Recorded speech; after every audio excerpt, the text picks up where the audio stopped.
আশা করি আপনি ভালো আছেন। মানসিক দক্ষতার দ্বিতীয় অংশ ক্লাসের অর্থাৎ শেষ অংশে আমরা অনেক কিছু আলোচনা করব আজকে।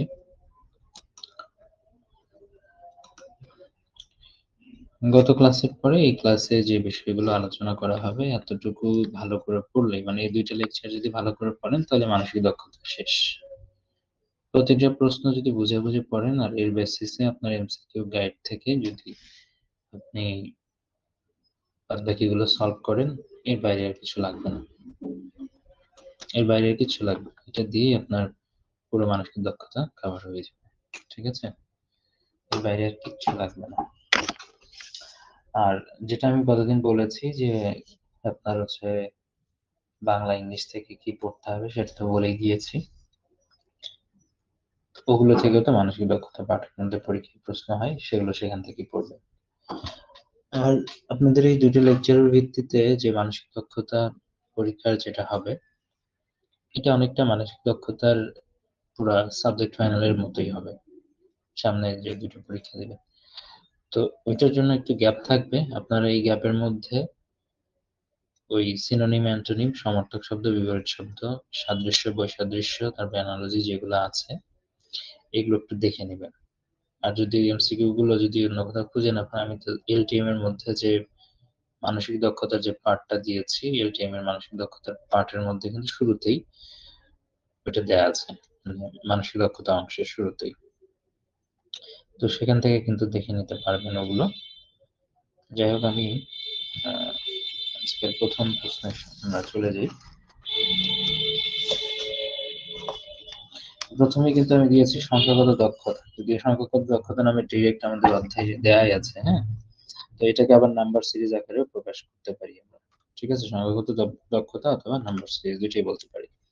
দেখেন, প্রদত্ত ধারার পরবর্তী সংখ্যাটি কত হবে, এই সিস্টেমে অনেক থাকবে। ঠিক আছে, এই সিস্টেমে অনেক অনেক এমসিকিউ আছে, আপনাদের সলভ করতে হবে এগুলো। দেখেন তো, প্রদত্ত ধারার পরবর্তী সংখ্যাটি কত হবে, এখানে দেওয়া আছে 8, 17, 35, 71, 143। অনেক সময় মাঝখানে যদি ছোট বড় থাকতো, সিরিয়ালি না গিয়ে যদি দেখা হঠাৎ করে কমে আসছে আবার বেড়ে যাচ্ছে, এরকম হলে তখন সাধারণত দুইটা সিরিজ থাকে। আর যখন ক্রমাগত বাড়তে থাকে তখন সাধারণত একটা সিরিজই থাকে। এটাতে মোটামুটি একটা সিরিজই আছে। দেখেন, খেয়াল করে দেখেন, 8-এর পরে আসছে 17, তার মানে 8 গুণন 2, 16-র সাথে 1 যোগ হয়েছে, হয়ে গেছে 17। তারপর 17 দুগুণ 34, 1 যোগ হয়েছে, তার মানে হচ্ছে 2 যোগ করে 34 যোগ 1, 35। 2 দ্বারা গুণ করে তারপরে কিন্তু 1 যোগ করে হচ্ছে। তার মানে আর আমাদের দেখতে হবে না, দুইটা দেখে আমরা বুঝে গেছি। তাহলে 143 কে যদি আমরা দ্বিগুণ করি তাহলে হচ্ছে 200, সরি 286। 286-র সাথে 1 যোগ করব, তাহলে হয়ে যাবে 227। তো অ্যান্সার হবে আমাদের এটা। তো এই সিস্টেমে আমাদের যেতে হবে। ঠিক আছে, এই সিস্টেমে আমাদের যেতে হবে, খালি দেখতে হবে, সম্পর্কটা খুঁজতে হবে। প্রথম দুইটার সম্পর্ক যখন এস্টাবলিশ হয়ে যাবে তখন আমরা সামনে আগাইতে পারবো। ওকে, পরেরটাতে আমরা যাচ্ছি। যেমন আমি বলছিলাম যে সিরিজ কয়টা আছে এটা খুঁজে বের করা গুরুত্বপূর্ণ। যেমন এখানে দেখেন 2, 6 আবার 3, কমে গেল আবার বেড়ে গেল, আবার কমে গেল আবার বেড়ে গেল, আবার কমে গেল। ডেফিনেটলি এখানে দুইটা সিরিজ আছে। কয়টা সিরিজ আছে? এখানে ডেফিনেটলি দুইটা ধারা বা সিরিজ আছে। তো আমরা যেহেতু সিরিজের অঙ্ক বা ধারার অঙ্ক আমরা পড়ে এসেছি, যদি ওই অনুক্রম মানে ঘনত্ব সমান্তর ধারা যেটা পড়ে এসেছি ওইটা কিন্তু এটা এখানে না।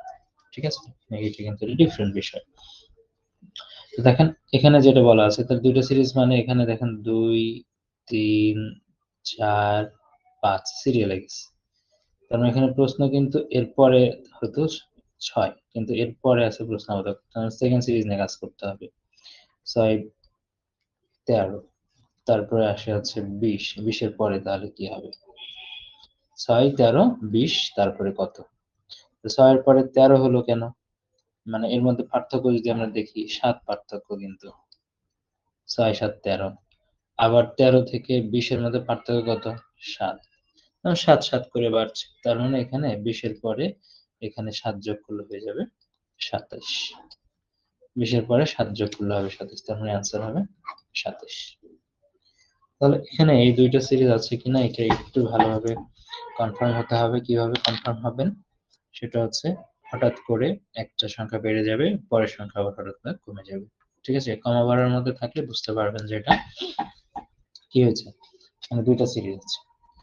তারপরে আসেন প্রশ্নবোধক স্থানে নিজের কোন সংখ্যাটি বসবে। এখানে যদি খেয়াল করেন যে এখানে কয়টা সিরিজ আছে, দুইটা সিরিজ আছে, দেখেন 4 11 9 14 14 17 আবার 19 কমে গেছে, আবার দুইটা সমান আছে, তার মানে ডেফিনেটলি দুইটা সিরিজ আছে। তারপরে 4 এর পরে 9 9 এর পরে 14 14 এর পরে 19 সেকেন্ড সিরিজের নাম্বারটা আমাদের চেয়েছে, কিন্তু খেয়াল করে দেখেন আমাদের এটা নিয়ে মাথা ব্যথা নাই, আমাদের মাথা ব্যথা এইটা 11 পর 14 14 পর 17, দেখেন এখানে 3 করে বাড়ছে, এখানে 3 করে বাড়ছে, ডেফিনেটলি এখানে 3 করে বাড়লে হবে হচ্ছে 20।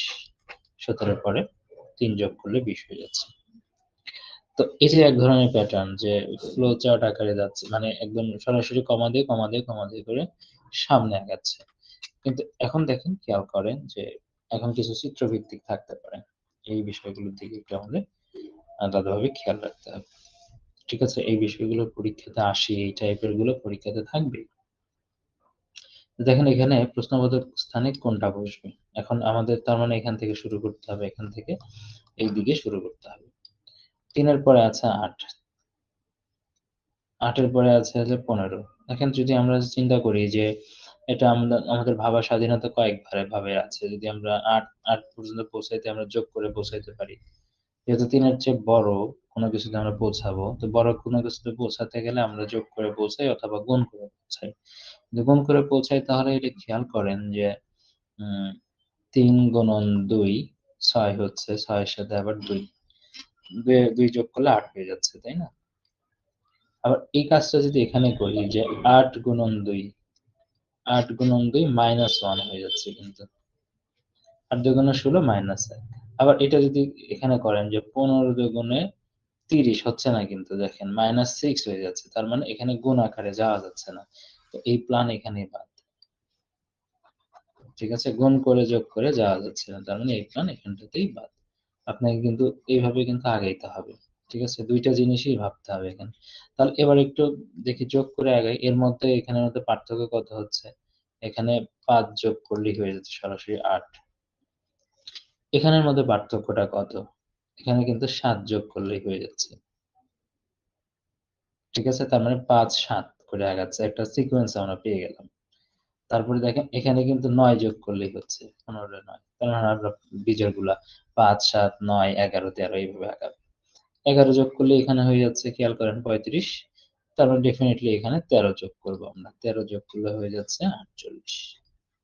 এটাই অ্যান্সার।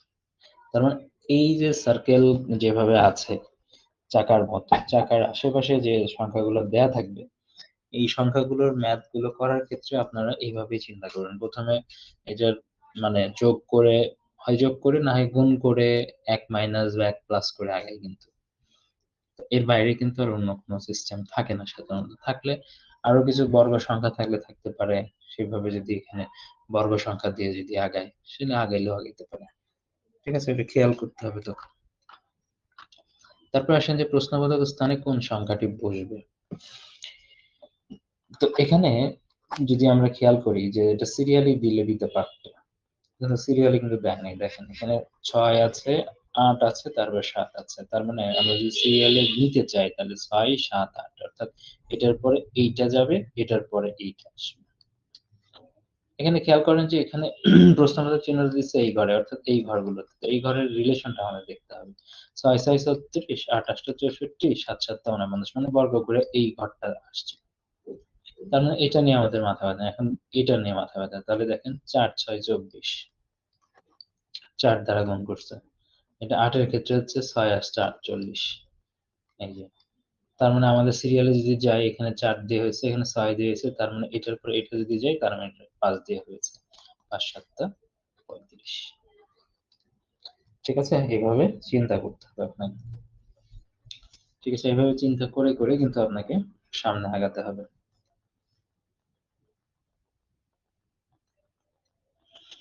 তারপরেরটাতে আমরা যাই দেখি। এই যে স্টার্ট দিয়েও থাকতে পারে, ওখানে আপনার হচ্ছে সার্কেল করেছিল চাকার মতো করে, চার কর্নারে চারটা ছিল, এখানেও কিন্তু এভাবে থাকতে পারে। প্রশ্নবোধক চিহ্নের স্থানে কোন সংখ্যাটি বসবে এই জায়গাটাতে বলা আছে। এখানে ডেফিনেট আমরা দেখতে পাচ্ছি 6 থেকে 12, দ্বিগুণ করে যদি যাই, দ্বিগুণ না করে যদি আমরা যোগ করে আগাই তাহলে মনে হয় আমাদের ভালো হবে। এখানে প্রথমে 6 সাথে 6 যোগ করলে 12 হচ্ছে, 12 সাথে 8 যোগ করলে 20 হচ্ছে, 8 এর সাথে 20 এর সাথে 10 যোগ করলে তার মানে 6 8 10, তার মানে ডেফিনেটলি এখানে 12 হবে। তার মানে 30 এর সাথে 12 যোগ করলে হয়ে যাচ্ছে 42। এটা অ্যান্সার। ইজি আছে, মানসিক দক্ষতার মতো ইজি বিষয় মানে বিসিএস প্রিলি বা রিটেনে নেই। ঠিক আছে, বিসিএস প্রিলিতে 15 এর মধ্যে 15 পাওয়া সম্ভব যদি ওই যে বাংলা অংশ ইংলিশ অংশ ভালো পারেন। এগুলোতে কিন্তু সবই রাইট অ্যান্সার করা সম্ভব। আবার রিটেনেও কিন্তু ফুল মার্ক পাওয়া সম্ভব মানে এই বিষয়গুলোতে। ঠিক আছে, পরেরটাতে দেখি, একটু এটা ক্রিটিক্যাল মনে হতে পারে। যে দেখেন এখানে আছে হলো 2, 6 এর কাছে পৌঁছাইতে 4 লাগে, এখানে লাগে হচ্ছে 9, তাহলে 4 আর 9 এর মধ্যে মানে কোন রকম একটা সিকোয়েন্স পাচ্ছি না। ডেফিনেটলি যোগ করে আগাইলে হবে না। এখন ওই যে গুণনের বিষয়টা আমরা চিন্তা করব। তার মানে এখানে 2 গুণন 3, 6 হয়ে গেল। তারপরে এখানে যদি আমরা খেয়াল করি যে 6 গুণন 2, 6 দুগুণে 12, 12 এর সাথে যোগ করলাম হচ্ছে কত, 3 করে হয় হচ্ছে 15, এটার সাথে আবার 15 গুণন 2 30, 30 এর সাথে 4 যোগ করলে হয় হচ্ছে 34। আমি একটা ধারা পেয়ে গেলাম, এখান থেকে আমরা কোনো ধারা পাই নাই যদিও। ঠিক আছে, আচ্ছা একটা ধারা আছে, খেয়াল করে দেখেন, এটা 3 দিয়ে যদি না করি, 2 দিয়েই যে ধারা করি, ধারা তো 2 দিয়েই হয়। 3 দুগুণে 6 হচ্ছে, এটা ছাড়াই হচ্ছে, এটা খেয়াল করেন। 2 গুণন 2 4, 4 এর সাথে যদি 2 যোগ করি, 2 যোগ করলাম, এখানে 3 যোগ করলাম, এখানে 4 যোগ করলাম, ডেফিনেটলি এখানে 5 যোগ করে হবে। তার মানে 34 দুগুণ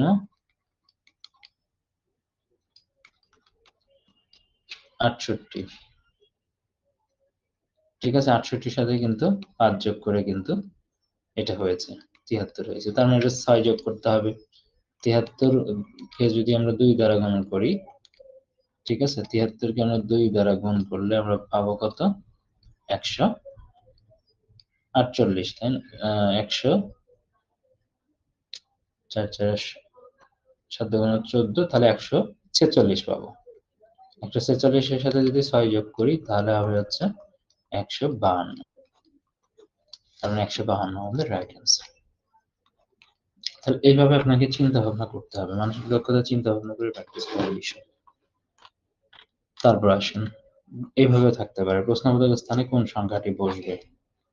তাহলে দেখেন এখানে আছে কি 2 4 আবার 20 আছে, 3 2 আর 4 যোগ করলে 20 হয় না, বা 2 কে যদি আমরা ডাবল করে দিই বা দেখেন এটার সাথে যদি গুণন করি, 2 দুগুণ 4, 2 দ্বারা গুণন করি, 4 দুগুণ 8, তার মানে 4 আর 8 যোগ করলেও 20 হয় না। ঠিক আছে, তার মানে এটা আগে, প্রথমটা এটা আগে মেলানোর চেষ্টা করতে হবে, তারপর বাদ বাকি। এবার যদি স্কোয়ারের দিকে যাই আমরা, 2 কে স্কোয়ার করলে হচ্ছে 4, 4 কে স্কোয়ার করলে হচ্ছে 16, দেখেন মিলে গেল। আর এটা যখন মিললো তাহলে এটা মিলছে কিনা একটু চেক করে নিতে হবে। 3 তিরিকা 9, 9 9 81, তাহলে 90 মিলে গেল, তাহলে ডেফিনেটলি এটা আপনি আনসার করতে পারবেন। তাহলে 1 5 5 25, তার মানে এটা আনসার হবে 26। ঠিক আছে, এইভাবে এটা মিলাতে হবে। তারপর আসেন এইটা, প্রশ্নবোধক স্থানে কোন সংখ্যাটি বসবে।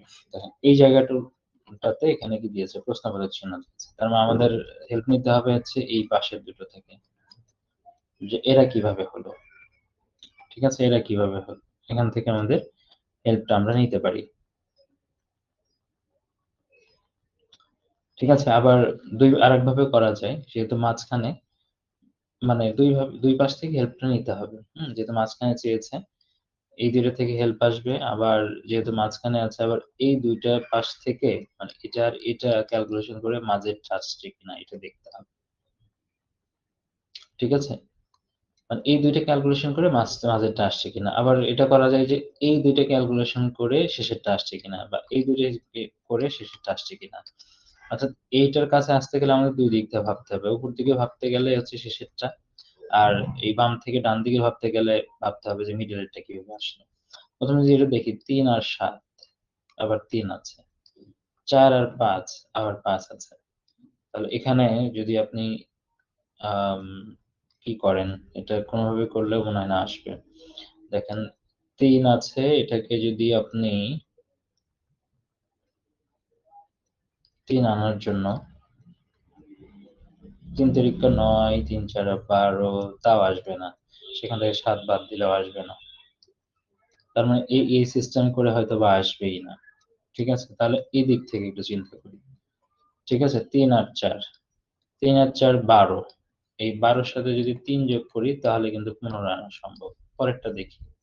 ৫ ৭ ৩৫, হ্যাঁ হয়েছে। ৩৫ যোগ ৩ ৩৮ হয়েছে।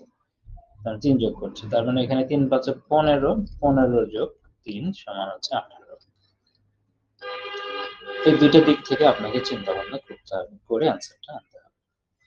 ঠিক আছে? এটা যত বেশি প্র্যাকটিস করবেন, দ্রুত চিন্তা ভাবনা করতে পারবেন, আপনার দ্রুত অ্যান্সার হবে।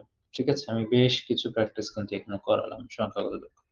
এবং আমি যে মানে প্রত্যেকটা থেকে কিন্তু একেকটা প্যাটার্ন, আমার প্রত্যেকটা প্রশ্নই কিন্তু একেকটা টাইপ। এটা চিন্তা করে কিন্তু করবেন। এটা চিন্তা করেই কিন্তু করবেন। আবার এই প্যাটার্নই কিন্তু আবার থাকতে পারে। প্রশ্নবোধক চিহ্নের স্থানে কোন সংখ্যা বসবে?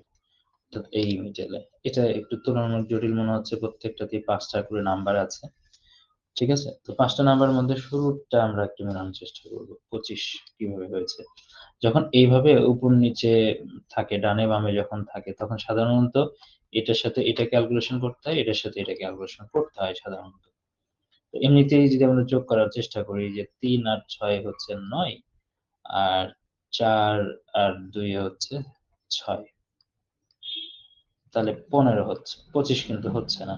তাহলে নরমাল যোগ করলে আমাদের হচ্ছে না এখানে। ঠিক আছে? তাহলে একটু চিন্তাভাবনা চেঞ্জ করতে হবে আমাদের। নরমাল যোগ করলে যেহেতু হচ্ছে না, তাহলে এখানে একটু স্কয়ার করে দেখতে পারি। এখানে আছে ৯, স্কয়ার করলে হচ্ছে মানে ৯ হচ্ছে, এখানে স্কয়ার করলে হচ্ছে ৩৬।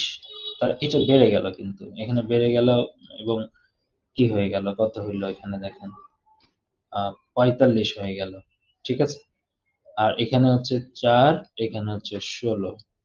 তাহলে হয়ে গেল এখানে ২০। মাইনাস করলে কিন্তু হয়ে যাচ্ছে। ঠিক আছে? যোগ করে হয় নাই, ১ম এ দেখলাম। তো মানে বেড়ে যাচ্ছে। ৪৫ যদি স্কয়ার করে আমরা যোগ করতে যাই, তাহলে বেড়ে যাচ্ছে। ঠিক আছে? ৪৫ তো শুরুতে বেড়ে গেল। তাহলে ডেফিনিটলি আর পরে আর যোগ করার তো সুযোগ নাই। এইজন্য আমরা কিন্তু মাইনাস করে দিলাম। মাইনাস করে দেখি অ্যান্সার চলে আসছে। পরেরটা একটু ক্রস চেক করে নেই যে আসলে এটা মিলল কিনা। তাহলে ৪, এটাকে যদি ৪, ৪ ৪ এ ১৬, তার মানে এখানে আমাদের দাঁড়ালো টোটাল হলো ২০। আর এখানে হচ্ছে ৪, সরি,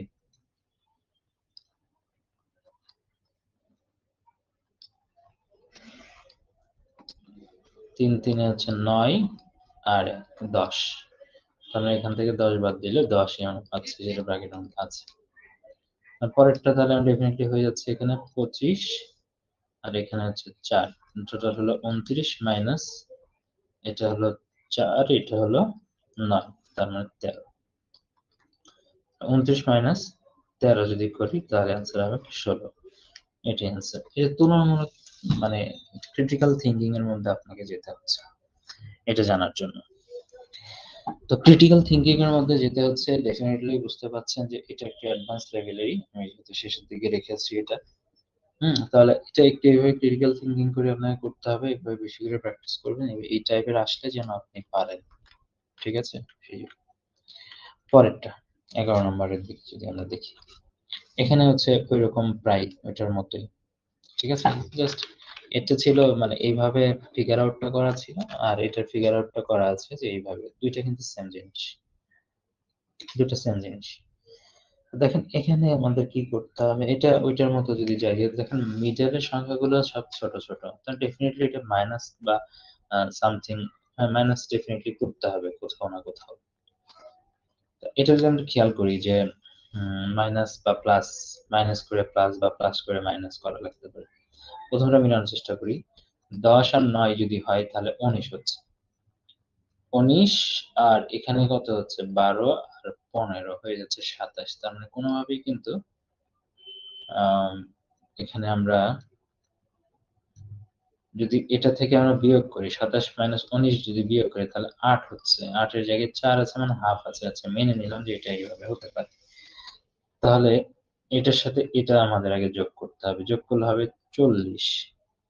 40 থেকে এটাকে বিয়োগ করলে আমাদের হবে হচ্ছে 36, তাই না? তাহলে 36 থেকে তো 4 হচ্ছে, 4 এর অর্ধেক হলো 2, তার মানে এটা এভাবে করলে হবে না। ঠিক আছে? তার মানে এটা এইভাবে করলে হবে না।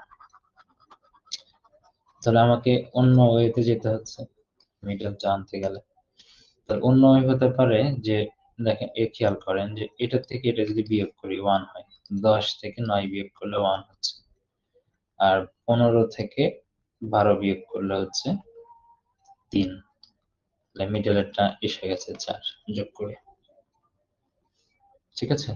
তারপর এটা থেকে এটা যদি আমরা বিয়োগ করি তাহলে হচ্ছে 4 এখানে। আবার এটা থেকে এটা যদি আমরা বিয়োগ করি, শুরুতে 28 থেকে আর কি 12 বিয়োগ করলে কত হচ্ছে খেয়াল করেন। 28 থেকে 12 যদি আমরা বিয়োগ করি, যেহেতু আমরা কি চিন্তা করছি দেখেন এই পাশ থেকে এই পাশটা বিয়োগ করছি, তাহলে এই পাশ থেকে এই পাশ বিয়োগ করতে হবে, আমাদের এই পাশ থেকে এটা বিয়োগ করতে হবে। তার মানে 16 থেকে 20 বিয়োগ করলে তো -4 হবে। -4 হবে। প্লাস 28 থেকে 12 বিয়োগ যদি করেন তাহলে হচ্ছে 16 হবে। তাহলে এটা ক্যালকুলেশন করলে হবে 12। এই জন্য এখানে 12 হচ্ছে। ঠিক আছে? সিকোয়েন্সটা মনে রাখতে হবে। 15 থেকে 16 বিয়োগ করলে হবে -1, আর 23 থেকে 11 এটা যদি আমরা বিয়োগ করি, 23 থেকে 11 বিয়োগ করতে হবে এই পাশ থেকে এই পাশে, তাহলে হয়ে যাচ্ছে 12। তাহলে এটা ক্যালকুলেট করলে হবে 11। তার মানে এটার অ্যান্সার কিন্তু 11। দেখেন পরে যে 10 আর 11 নম্বর করলাম এটা কিন্তু একটু ডিফারেন্ট টাইপের, বিভিন্ন ভাবে কিন্তু আপনাকে চিন্তা ভাবনাটা করতে হবে। ঠিক আছে? তো মোটামুটি এই কঠিন জিনিসগুলো এটাই। দেখেন এই প্রশ্নবোধক স্থানে কোন সংখ্যাটি বসবে এটা একটু এখন আমরা একটু ভিন্ন প্যাটার্নে যাব। ভিন্ন প্যাটার্ন এই টাইপের প্রশ্ন আসে পরীক্ষাতে। যদি চ গুণন এইচ সমান 48 হয় তাহলে জে গুণন ত সমান কত? অর্থাৎ এটা বর্ণমালা যেটা বাংলা এবং ইংলিশ বর্ণমালা যেটা আছে সেটা নাম্বারিং এর ভিত্তি করে এরকম থাকে। যেমন চ গুণন এইচ যদি বলা হয় এখানে, তো ডেফিনেটলি চ এর সিরিয়াল যদি আমরা যাই, যে ক, খ, গ, ঘ, ঙ, চ। চ তাহলে কিন্তু 6 সিরিয়ালেই গেল। তারপর এখানে এইচ যদি যাই, এইচ কিন্তু 8 নম্বরে আছে, কারণ 6 8 48। কারণ এই নাম্বারিং গুলো দিয়ে কিন্তু হয়েছে। তারপর আপনি জে গুণন ত যদি যান, জে গুণন ত, তাহলে আই জে মানে হচ্ছে 10। আই জে মানে কি 10। আর তর সিরিয়াল যদি যান ত থ, তাহলে 3টা বর্গে যদি আমরা যাই ক খ গ ঘ চ ছ বর্গে ঝ ইয়, ঠিক আছে? তারপরে হচ্ছে ট ঠ ড ঢ, তারপরে ত, তার মানে 15 আর 1 16 হচ্ছে। তার মানে 160। এটা আনসার হবে 160। আমরা যেহেতু 5টা বর্গ করেছি সুতরাং ম পর্যন্ত প প ব ভ ম, ক থেকে ম পর্যন্ত কিন্তু যে 25টা বর্ণ আছে এই 25টা বর্ণের সিরিয়ালটা কিন্তু আমরা খুব অনায়াসেই পারবো। আর দেখা যাচ্ছে যে এখানে কিন্তু এই 25টা বর্ণ থেকেই কিন্তু পরীক্ষায় প্রশ্ন আসবে যদি এই টাইপের প্রশ্ন হয়। আচ্ছা পরেরটাতে আমরা দেখি 13 নম্বরটা। 4, 6 এবং 12 এগুলো যোগ করে নাম্বার হয়েছে ছোট 5। তার মানে ডেফিনিটলি এখানে কিছু একটা করতে হবে। আগে নরমালি এগুলো যোগটা করে নেই। 10 হচ্ছে আর 12। 10 আর 12 কত? এখানে 22 হচ্ছে। পরেরটা দেখি। 33 হচ্ছে, 33 এর সাথে 13 যদি আমরা যোগ করি তাহলে হচ্ছে কত? 33 আর 13, তাই না? তাহলে 46 হচ্ছে। তারপর এটাতে আমরা যোগ করলে কত পাচ্ছি?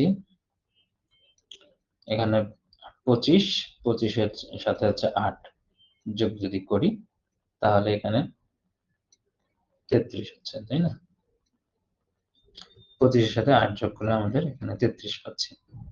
তাহলে এখানে মানে মেইন পার্থক্যটা কোন জায়গায় এটা তৈরি হলো? কোন জায়গায় পার্থক্যটা তৈরি হলো? এটা একটু দেখতে হবে আমাদের। যে যোগ করলে তো এত কিছু হচ্ছে। 22 হলো এখানে, এখানে হলো 46, এখানে হচ্ছে 33, তাই না? যোগ করলে 25 আর 8। হুম, ঠিকই আছে। 33। তাহলে এবার একটু এখানে যদি খেয়াল করেন, যদি আমি সবই করে দিচ্ছি, ঠিক আছে? আপনাদেরও কিছু করতে দেওয়া উচিত ছিল। তারপরেও এটা আমি করে দিব ইনশাল্লাহ। ঠিক আছে? তবে এখানে একটু আমরা খেয়াল করি যে এটা আমরা ১ ভাগে যাব না ২ ভাগে যাব। অনেক সময় হয় কি যে নরমাল ২২ যোগ করলাম। ২২ এর সাথে ৫ এর কোনো মিল পাচ্ছি না। এটার সাথে এটা মিল পাচ্ছি না কোনটাই। ঠিক আছে? তাহলে এসবের ক্ষেত্রে অনেক সময় করতে হয় কি? হয় স্কয়ার করতে হয়। স্কয়ার করে সেটার মান আনতে হয়। ঠিক আছে? স্কয়ার করে যোগ করে মান আনতে হতে পারে। ঠিক আছে? আবার কোনো কিছু আছে যে বিয়োগ করে মান আনতে হইতে পারে। তো এখানে খেয়াল করে দেখেন যে এটার সাথে এখানে ২২, এখানে লাগে হচ্ছে ৫। তো ৫ এর কাছাকাছি যদি একটু খেয়াল করেন, আবার ৭, ৭ এর কাছাকাছি ৪৬ এর মান, আবার ৬, ৬ এর কাছাকাছি ৩৩ এর মান। তো এটার দিকে একটু যদি সূক্ষ্মভাবে খেয়াল করে দেখেন যে ৫ কে যদি স্কয়ার করি তাহলে ২২ এর কাছাকাছি মানে ২৫ আছে। ৭ কে যদি স্কয়ার করি সাথে ৪৬ এর কাছাকাছি আছে ৭ ৭ ৪৯। ৬ কে যদি স্কয়ার করি তাহলে ৬ এর পাশাপাশি আমাদের মানে ৩৩ এর পাশাপাশি আছে ৬ ৬ ৩৬। তাহলে ৩৬, ৪৯ আর ২৫ প্রত্যেকের মধ্যে একটা পার্থক্য আছে হলো ৩। ৩ পার্থক্য আছে। অর্থাৎ প্রত্যেকের সাথেই কিন্তু আমরা ৩ যোগ করলে কিন্তু এটার বর্গ সংখ্যাটা হচ্ছে। ডান পাশে যেটা হচ্ছে এটার কিন্তু স্কয়ারটা হচ্ছে। তার মানে ডেফিনিটলি এটাতে আমরা পেয়ে গেলাম। এটাতে তাহলে এভাবে করতে হবে। ৬ হচ্ছে, ১০ হচ্ছে, ১৩ হচ্ছে। তার মানে আর ৩ যোগ করলে হয় ১৬।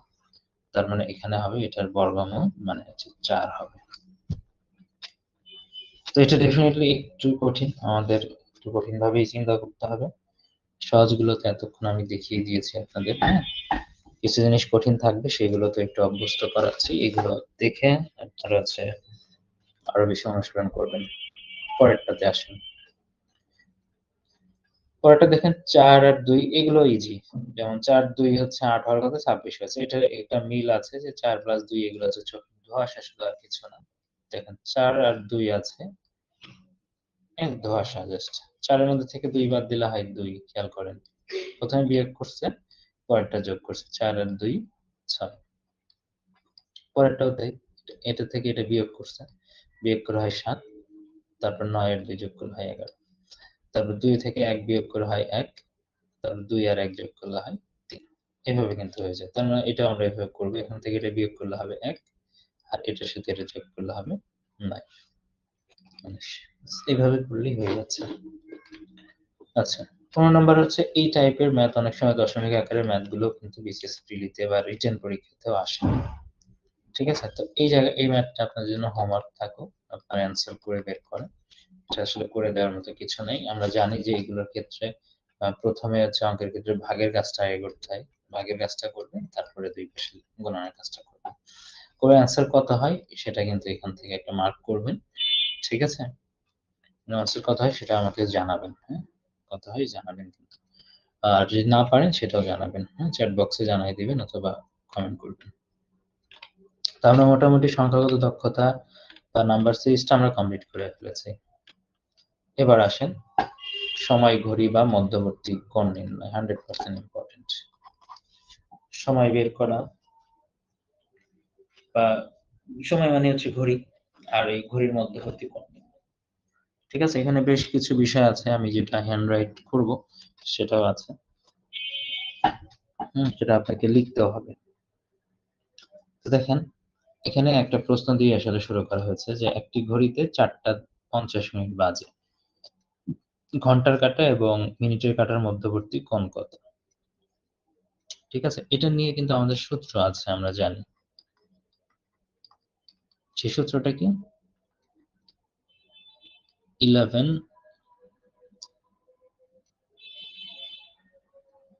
গুণন m মাইনাস 60 গুণন h ডিভাইডেড বাই 2 দিয়ে এখানে পরম মান চিহ্ন দিবেন।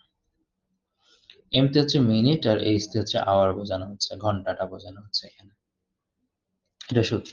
তাহলে এখানে হচ্ছে ঘন্টা হলো 4, h 4টা হলো h, আর এই 50 এটা হলো m, m এর মান। এটা অনেক সময় ভুল হয় কোথায় আমি একটু বলে দিই আপনাদের, যে 11-এর সাথে m হবে না h হবে, 60-এর সাথে m হবে না h হবে, এটা অনেকেরই ভুল হয়। তো এটা মনে রাখবেন যে 11 আর 60টা মনে রাখবেন, ঠিক আছে? তাহলে 60-এর সাথে আপনি, মানে যেহেতু আমাদের হচ্ছে ঘন্টার মানে সংখ্যাটা কম থাকে, 12 পর্যন্ত ঘন্টাটা থাকে। আর মিনিট কিন্তু এখানে যেরকম 50 পর্যন্ত গেছে, মানে বড় না? তাহলে বড়টাকে আপনি ছোটটার সাথে দিতে পারবেন। মানে মিনিটটা সাধারণত বড় হয়, তাহলে ছোটটার সাথে বসায় দিলে এটা কিন্তু বড় হয়ে যাবে। যেহেতু আওয়ারের লিমিটই হচ্ছে 12 পর্যন্ত, তার মানে এটাকে একটু বড় জিনিসের সাথে একটু গুণ করেন। এভাবে চিন্তা করা যায়। এটাকে একটু বড় জিনিসের সাথে গুণ করতে হয়। তাহলে এটা খেয়াল করেন যে 11 গুণন 50 মিনিটের কথা বলা হচ্ছে, মাইনাস 60 গুণন 4, এটাকে 2 দ্বারা আমাদের ভাগ করে দিতে হবে। অ্যান্সার কত হবে? 550 মাইনাস 4 হয় 24/2। তাহলে এটাকে ক্যালকুলেট করলে হবে কত? 310 ডিভাইডেড বাই 2।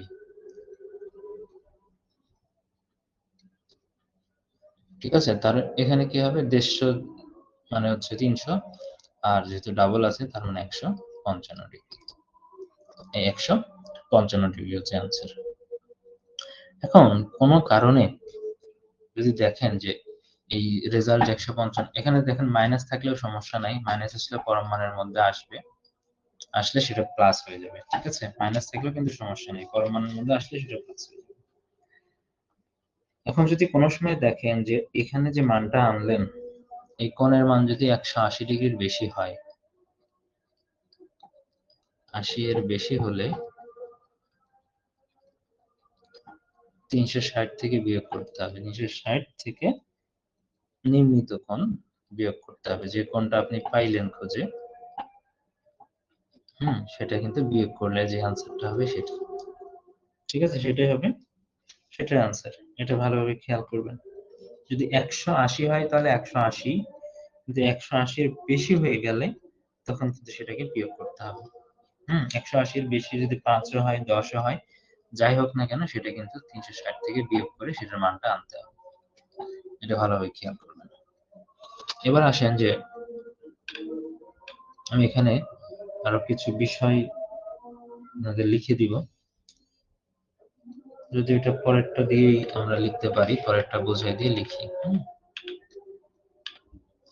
এটা একদম জেনারেল একটা ঘটনা, যে সকাল 10টা থেকে দুপুর 1টা পর্যন্ত মিনিটের কাঁটা ঘন্টার কাঁটাকে কতবার অতিক্রম করবে?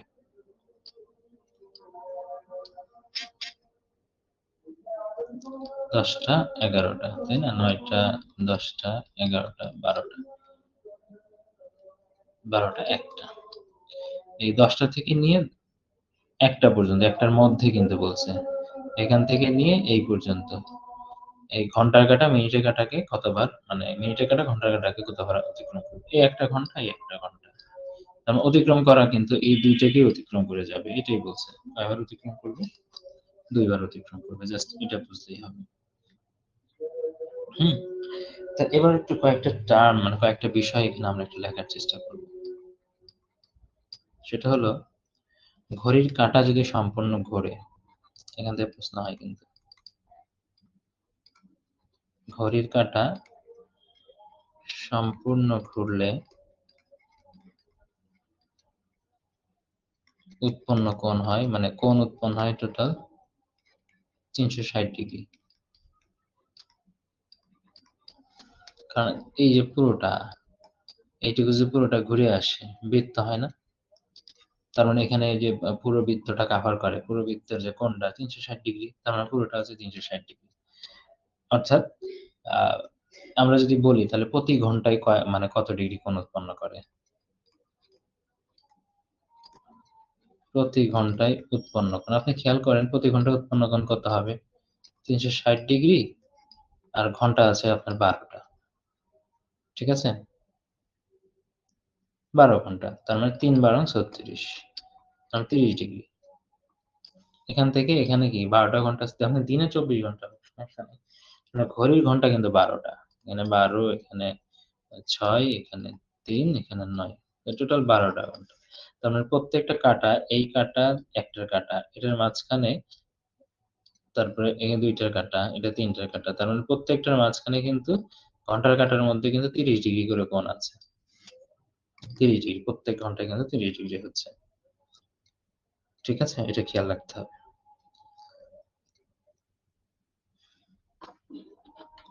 এটা একটা গেল উৎপন্ন কোণের ব্যাপারটা।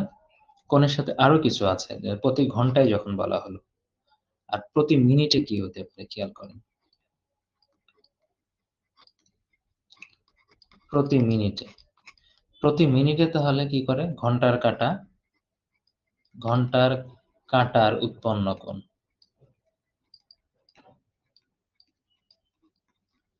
প্রতি মিনিটে ঘন্টার কাঁটা কতটুকু কোণ উৎপন্ন করে? দেখেন, ১ ঘন্টায় যেহেতু করে হচ্ছে ৩০ ডিগ্রি, এটা স্বাভাবিক বিষয়। ১ ঘন্টায় ঘন্টার কাঁটা কি করে? ৩০ ডিগ্রি কোণ উৎপন্ন করে। তার মানে প্রতি মিনিটে ১ ঘন্টা মানে কি ৬০ মিনিট। তো ৬০ মিনিটে যদি ৩০ ডিগ্রি করে, ৬০ মিনিটে করতেছে ৩০ ডিগ্রি। তখন হাফ হয়ে গেল। তার মানে প্রত্যেকটা মিনিটে করবে হচ্ছে হাফ ডিগ্রি। হাফ ডিগ্রি কোণ। এটা কিন্তু ঘন্টার কাঁটাটা করে। কিন্তু মিনিটের কাঁটা তাহলে কত ডিগ্রি করে? এটা দেখতে হবে। মিনিটের কাঁটায় উৎপন্ন কোণ। মিনিটের কাঁটা কত ডিগ্রি কোণ উৎপন্ন করে? এটা সহজ হিসাব, খেয়াল করেন। এর টোটালটা হলো টোটাল কত?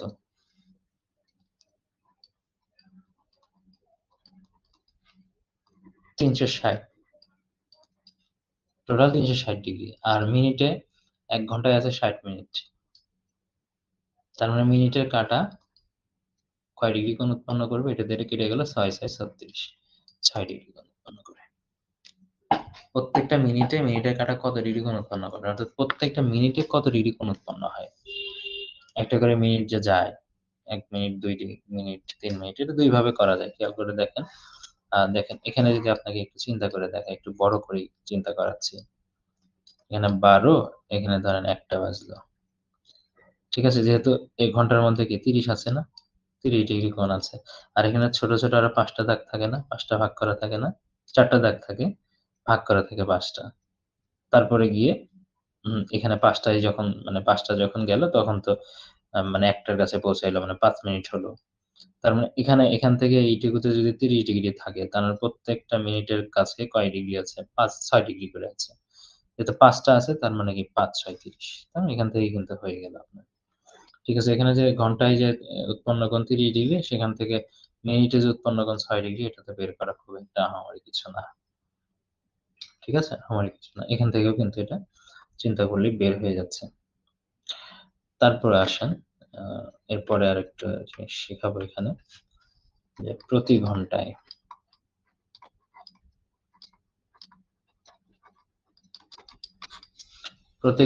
ঘন্টা আর মিনিটের কাঁটা কি করে? ঘন্টা ও মিনিটের কাঁটা একবার 0 ডিগ্রি ও ১৮০ ডিগ্রি কোণে অবস্থান করে। খেয়াল করে দেখেন প্রত্যেকটা ঘন্টাতে কি করে? ঘন্টার কাঁটা এবং মিনিটের কাঁটা একবার 0 ডিগ্রি এবং একবার ১৮০ ডিগ্রি কোণে অবস্থান করে। প্রত্যেকটা ঘন্টায়। যদি এখানে আপনি ১২ টা হয়, এখানে ১ টা যদি বাজে, সরি, দেখেন একটা যখন বাজবে তখন কিন্তু এর উপরে একবার হচ্ছে এই ঘন্টার কাঁটা দিয়ে এরপরে কিন্তু মিনিটের কাঁটা কিন্তু চলে যাবে। তার মানে তখন একবার, ঠিক আছে? মানে ১ টা থেকে ২ টার মাঝখানে কিন্তু এটা মানে ১ টা যখন পার হবে মানে এই অবস্থায় তো মিনিটটা থাকবে। দেখেন ১ টার সময়ের মধ্যে কিন্তু ২ টা বাজার আগ পর্যন্ত যদি আমরা চিন্তা করি ১ টা বেজে গেল এখানে। কারণ ১ টা ৫ এ যখন আসছে তখন কিন্তু 0 ডিগ্রি কোণ উৎপন্ন হয়ে গেল। আবার যখন পিছনে চলে যাবে, এই ঘন্টার মিনিটের কাঁটা যখন যেতে এই পিছনের দিকে চলে আসবে। ঠিক আছে? দেখেন এটা ধরেন সামনে আগালো এভাবে অর্ধেকের দিকে গেল, এইদিকে কিন্তু এটা মিনিটের কাঁটা থাকতে পারে। তখন কিন্তু ১৮০ ডিগ্রি হলো। প্রত্যেকটা ঘন্টার মাঝে কিন্তু এইভাবেই কিন্তু একবার 0 ডিগ্রি, একবার হচ্ছে ১৮০ ডিগ্রি হতে পারে। ঠিক আছে? 0 ডিগ্রি, একবার ৮০ ডিগ্রি হতে পারে। তাহলে একবারই হবে 0 ডিগ্রি, ১৮০ ডিগ্রি। আবার একটু যদি অন্য কালি দিয়ে একটু বোঝাই এটাতেই।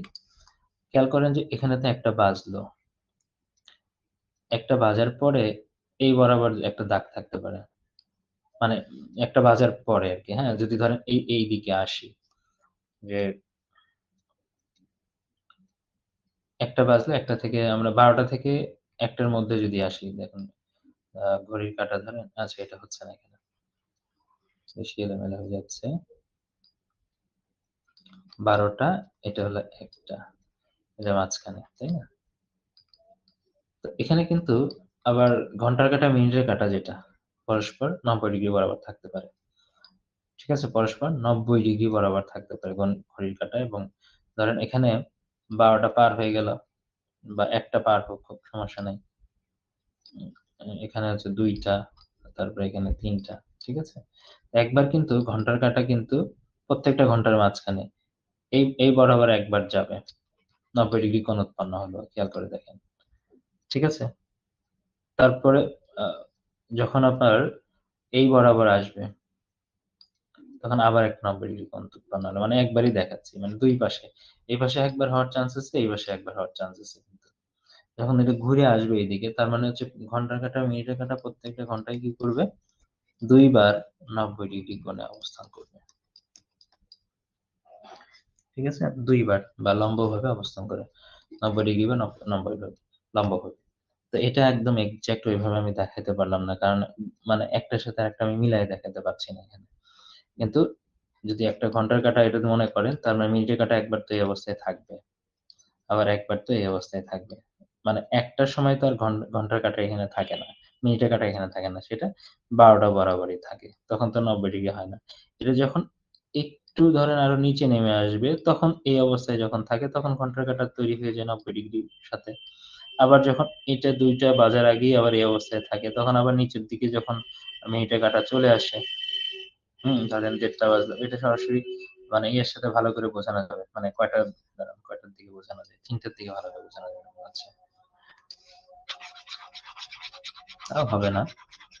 ২ টার ক্ষেত্রে হ্যাঁ, ৩ টা ভালোভাবে বোঝানো যাবে। ৩ টাই ভালোভাবে বোঝানো যাবে। দেখেন কিভাবে বোঝানো যাচ্ছে ৩ টাতে? ৩ টাতে বোঝানো যায়, ৯ টাতে বোঝানো যাবে। ৩ টা যখন বাজলো, তখন তো এখানে মিনিটের কাঁটা এখানে। Exact ৯০ degree. খেয়াল করেন। ঠিক আছে? ৯০ ডিগ্রি হচ্ছে ৩ টার দিকে।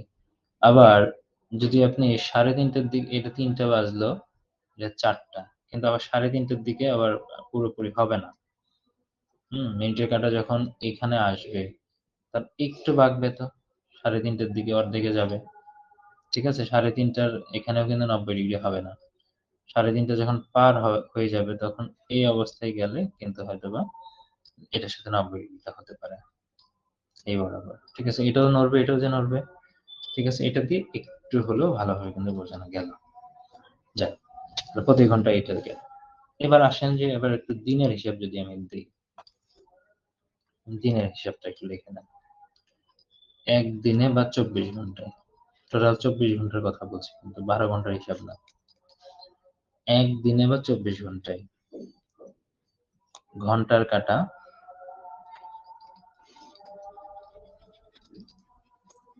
ঘন্টার কাঁটা,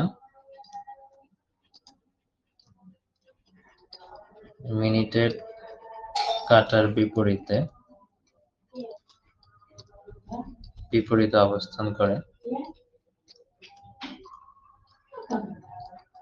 বিপরীতে অবস্থান করে 11 গুণন 2 অর্থাৎ 22 বার। 11 গুণন 2 কেন লিখলাম? অর্থাৎ প্রতি 12 ঘন্টাতে 11 বার, তার মানে হচ্ছে যেহেতু 2 বার সার্কেল কমপ্লিট করে, তার মানে 11 দুগুণে 22 বার। ঠিক আছে, মানে 24 ঘন্টায় 22 বার, 12 ঘন্টায় হচ্ছে 11 বার, আর যেহেতু 2 বার হচ্ছে সার্কেলটা, তাহলে এটাতে হচ্ছে 11 গুণন 2, 11 গুণন 2 সমান হচ্ছে 22 বার হচ্ছে টোটাল। 11 গুণন 2 22 বার। তো এইভাবে এটা খেয়াল করবেন। মোটামুটি এই বিষয়গুলো খেয়াল রেখে যদি আপনারা পড়েন, তাহলে ঘড়ি বিষয়ে যে কোনো ম্যাথ আসলে আপনারা পারবেন। ঠিক আছে, আর ওই কোণ নির্ণয়টা ভালোভাবে শিখতে হবে। এই সূত্র দিয়ে যেটা শিখিয়ে দিলাম, ঠিক আছে, এই সূত্র দিয়ে খুব ভালোভাবে এটা শিখতে হবে। এখান থেকে প্রশ্ন আসবে, এটা ভালোভাবে খেয়াল রাখতে হবে। অনেক সময় এইভাবে না বলেও থাকতে পারে, মানে ঘড়ির একটা চিত্র দিয়ে বলতে পারে এখানে উৎপন্ন করুন কত। ঘড়ির তো আপনি টাইম তো জানেন, টাইমটা দেখতেই পাবেন। এবার আসেন বার এবং তারিখ। বার ও তারিখ নির্ণয়, এটা ইন্টারেস্টিং এবং এটাও 100% ইম্পর্টেন্ট। বার এবং তারিখ নির্ণয়ের ক্ষেত্রে তো এখানে মানে ক্যালকুলেশনে যাওয়ার আগে আমরা কিছু জিনিস আগে শিখে নিব। মূল ম্যাথে যাওয়ার আগে কিছু বিষয় আগে শিখে নিব। আমরা জানি যে বছরে কি হয়, বছরে হলো 365 দিন, বা আমরা 52 সপ্তাহ চিন্তা করি, তাই না? 52 সপ্তাহ একদিন হয় কিন্তু এখানে, কারণ 52 গুণন 7 যদি যান, 7 গুণন 14 হচ্ছে, 5 7 35, আর একে 36, 364 দিন হচ্ছে, আর একদিন এক্সট্রা থাকছে। একদিন কিন্তু এক্সট্রা থাকে 7 দ্বারা ভাগ যদি করি। এখন ধরেন অতিরিক্ত দিন কিন্তু একটা, আবার লিপ ইয়ারে যখন যাবে তখন আবার আলাদা বিষয়। তো যে কোনো মাসের যে তারিখ আছে সেখান থেকে যদি আপনারা বার বের করতে চান, অবশ্যই ওইটাকে আমরা সাধারণত 7 দ্বারা ভাগ করে থাকি। ঠিক আছে, তো এখানে খেয়াল করেন যে 7 দ্বারা যখন আমরা ভাগ করি, দিনকে যদি আমরা মোট দিন, এখানে এটা খেয়াল করেন যে মোট দিনকে 7 দ্বারা ভাগ করার পর, এটা খুব ইম্পর্টেন্ট, লিখবেন এটা। মোট দিনকে 7 দ্বারা ভাগ করার পর ভাগশেষ যদি 0 হয়, তাহলে আগের দিন। 0 যদি হয় মানে ভাগশেষে মিলে গেল আগের দিন। ভাগশেষ যদি 1 হয়, তাহলে একই দিন। কি জন্য আমি বলে দিচ্ছি, ভাগশেষ যদি 2 হয়, তাহলে হবে পরের দিন। তো এইভাবে কিন্তু আগাইতে থাকবে, ভাগশেষ 3 4 5 এইভাবে যেটাই হোক না কেন, মোট দিনকে 7 দ্বারা ভাগ করার পরে। তো এখন খেয়াল করেন যে এটার পরে আমি যেটা লিখছি সেটা, এই যে 365 দিনকে যদি আপনি 7 দ্বারা ভাগ করেন, 365 দিনকে যদি আপনি 7 দ্বারা ভাগ করেন, তাহলে আপনি পাবেন হচ্ছে 52 হলো, আর আপনার হাতে থাকবে 1। এই যে 52 সপ্তাহে একদিন, যেহেতু হাতে থাকবে 1। 365 দিনের বছর কিন্তু কমপ্লিট হয়ে গেল, অর্থাৎ বছরের প্রথম দিন এবং শেষ দিন কিন্তু একই দিন হবে। খেয়াল করে দেখেন, বছরের শুরু এবং শেষের দিন একই বার। তার মানে এই সিদ্ধান্ত আসতে পারে কি, বছরের শুরু ও শেষ একই বার। অর্থাৎ বছরের শুরুতে যদি কি হয়, শুক্রবার হয়, বছরের শেষ দিনে হবে শুক্রবার, লিপ ইয়ার ব্যতীত। যদি কোনো বছরে ফেব্রুয়ারি মাসের অতিরিক্ত একদিন হিসাব করতে হয়, লিপ ইয়ার সাধারণত আমরা চিন্তা করি, এখানে কি লিখবেন, লিপ ইয়ার ব্যতীত। প্রত্যেকটা লিপ ইয়ারে একদিন করে অ্যাড করতে হয়। ঠিক আছে, লিপ ইয়ারে একদিন করে অ্যাড করতে হবে। লিপ ইয়ার, তো লিপ ইয়ার কোনগুলো আমরা জানি, যেগুলো 4 দ্বারা নিঃশ্বাসে বিভাজ্য হয়, 4 দ্বারা নিঃশেষে বিভাজ্য, একদম কোনো হাতে থাকবে না যেগুলো, সেগুলো হচ্ছে লিপ ইয়ার। অর্থাৎ 2000 সাল 4 দ্বারা একদম নিঃশেষে বিভাজ্য হবে। তারপরে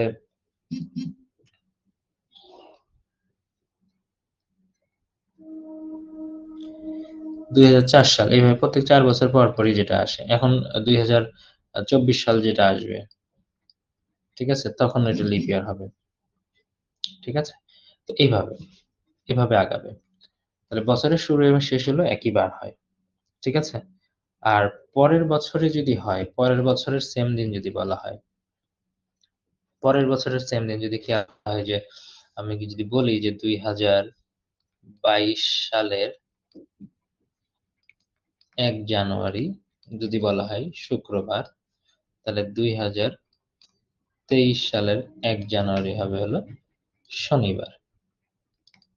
ডেফিনিটলি, কারণ শুরুর দিন শেষের দিন তো এক। তার মানে 31 ফেব্রুয়ারিটাও সেম ছিল। শুক্রবারই ছিল। তার মানে আপনি পরের দিন ২০২৩ সালের ১লা জানুয়ারি মানে পরের দিন চাচ্ছেন। তার মানে ডেফিনিটলি শনিবার হবে এটা। বোঝাই গেল। ঠিক আছে? পরের বছরে যেটা যাবে, পরের বছরে একই দিন মানে পরের দিন হবে। বছরের শুরু এবং শেষ একই বার হবে। তো এটা যদি এখন খেয়াল থাকে তাহলে এবার এই বিষয়গুলো একটু করে দেখব। এই বিষয়গুলো মনে হয় লেখাইছি। আমি এই পার্টটা এটা ইম্পোর্টেন্ট। দিন দিয়ে ভাগ করার বিষয়টা ইম্পোর্টেন্ট। ঠিক আছে? 0 বের হইলেও যদি মান যদি একদম নিঃশেষে বিভাজ্য হয়ে যায়, ভাগফল 0 হয়, তাহলে আগের দিন। যদি মান আপনার ১ পান তাহলে ওই দিন যেদিন শুরু করছিলেন ওই দিন হবে। ২ পাইলে পরের দিন, ৩ পাইলে তার পরের দিন। এভাবে করে আপনাকে যেতে হবে। এবার আমরা এই ম্যাথের দিকে যদি একটু তাকাই। আচ্ছা, এটা এইভাবে লেখা ছিল, থাকুক। ম্যাথ এইটুকুর মধ্যেই আঁটবে, এটা খুব বেশি সমস্যা না। এই বক্সের মধ্যেই আঁটবে। দেখেন, 2022 সালের 29 মার্চ ছিল মঙ্গলবার। আচ্ছা, বার থাকুক এটা। পরে কি বলছে? ওই বছরের ৩ মে কি বার ছিল? আর 29 মার্চ থেকে ৩ মে পর্যন্ত কয়দিন আছে আর দেখেন। এটা একটু খেয়াল করতে হবে। কয়দিন আছে? এটা যদি খেয়াল করতে পারেন তাহলে আপনি এটা আনসারটা করতে পারবেন। ঠিক আছে? তাহলে 29 মার্চ, তারপরে 30 আর 31।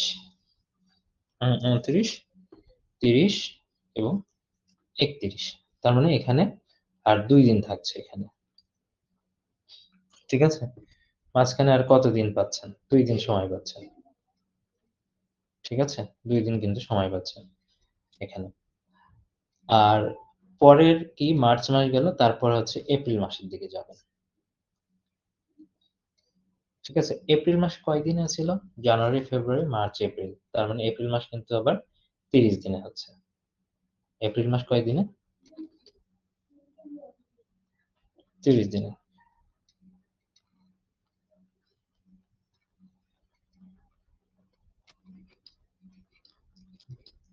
তারপরে আবার মে মাস। মে মাসের কাছে হচ্ছে ৩ দিন। আচ্ছা, এই যে ১ম এ একটু ভুল হলো মনে হয়। ২৯, ৩০, ৩১ মার্চ মাস না? তার মানে এখানে হচ্ছে ৩ দিন হচ্ছে এখানে। যেহেতু ওই মঙ্গলবার সহ কাউন্ট করতে হবে। ৩ দিন, তারপরে ২৯, ৩০, ৩১ ওই দিন সহ নিতে হবে। ২৯, ৩০, ৩১। তারপরে এই ৩ দিন, ৩০ দিন আবার হচ্ছে ১, ২, ৩ পয়লা মে। তার মানে টোটাল দিন হলো আপনার এখানে ৩৬। ৩৬ কে আপনি হচ্ছে ৭ দ্বারা ভাগ করেন। ৭ দ্বারা ভাগ, ৫ ৭ টা ৩৫। হাতে থাকলো ১। কারণ হাতে ১ থাকলে একই দিন হবে, সেম দিন। মঙ্গলবার ছিল, এটা মঙ্গলবারই হবে আনসার। হয়ে গেল। ঠিক আছে? আমি যদি খেয়াল করি এটার পরে একটু যদি আমরা প্রত্যেক মাসের মানে এই দিনগুলো সেম হয়। যেমন ১ম দিন সেম হয়, ৮ম দিন সেম হয়। কারণ ৭ দিন পর, পর এই দিনগুলো আসতেছে। তারপর ১৫তম দিন, তারপর ২২তম দিন, তারপরে ২৯তম দিন। এগুলো কিন্তু প্রত্যেক মাসের যে এই দিনগুলো কিন্তু সেম হবে। কারণ ৭ দিন পর, পরই এই দিনগুলো আসতেছে। ঠিক আছে? তার মানে এই দিনগুলো এই তম দিনগুলো কিন্তু সেম হয়। হুম? সেম বার, একই বার হয়। একই বার হবে। তো এটাতে আসেন এবার। ২০২১ সালের ডিসেম্বর মাসে হবে। ২০২৩ সালের জানুয়ারি মাসের ১ তারিখ কি বার হবে? একদম ২ টা বছরের কাছে গেছে। ২ টা বছর। আপনি ২ টা বছর ওইভাবে চিন্তা করবেন না। এবার দেখেন ২০২১ সালের ডিসেম্বর মাসের ৩০ তারিখ। তার মানে আপনি ৩১ তারিখ আপনি পারবেন বের করতে। দেখেন, তার মানে 30 তারিখ বৃহস্পতিবার, 31 তারিখ হচ্ছে শুক্রবার, আর আপনি 22 সালের 1 জানুয়ারি হলো শনিবার।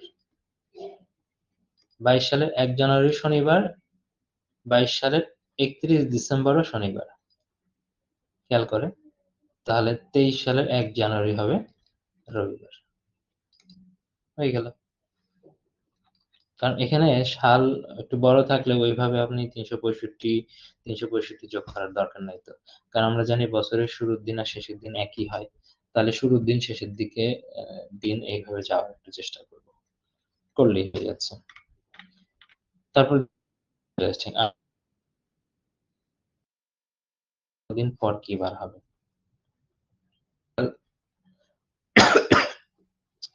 তাহলে 57 7 দ্বারা ভাগ করবেন। 7 8টা 56, এক হাতে থাকলো।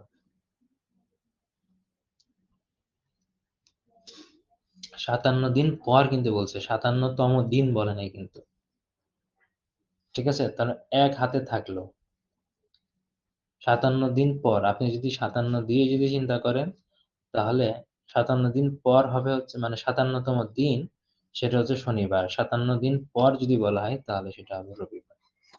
57 দিন পর বলেছে কিন্তু। 57তম দিন বলে নাই। 57তম দিন কি বার হবে? তাহলে যেহেতু এক হাতে ছিল তাহলে শনিবারই হতো। যেহেতু 57 দিন পর বলেছে, 57 দিনের পরের দিন, তাহলে এটার সাথে মানে যেহেতু শনিবার আসলো অ্যান্সার, তারপরের দিন মানে হচ্ছে রবিবার। আর যদি মনে করেন না একবারে আমি চিন্তা করবো 57 দিন পর মানে 58 দিয়ে আমি করে নিবো একবারে, তাহলে সেটাও হবে। 2 বার বের হইলো মানে কি? তার একদিন পর। ঠিক আছে? পরের দিন। তো এটা একটু খেয়াল করে বের করতে হবে। কারণ এই জায়গাগুলোতে হিসাব নিকাশে অনেক ভুল হয়। আবার অনেকে এই ভুলগুলো করে আসে আর এগুলো আর সংশোধন করতে পারে না পরীক্ষার হলে। আসেন এখানে। আগামী পরশু রাসেলের জন্মদিন। পরশুদিন কিন্তু। মানে আজ, কাল, পরশু। এই পরশু হচ্ছে রাসেলের জন্মদিন। পরের সপ্তাহে সেই দিনে একটি অনুষ্ঠান আছে।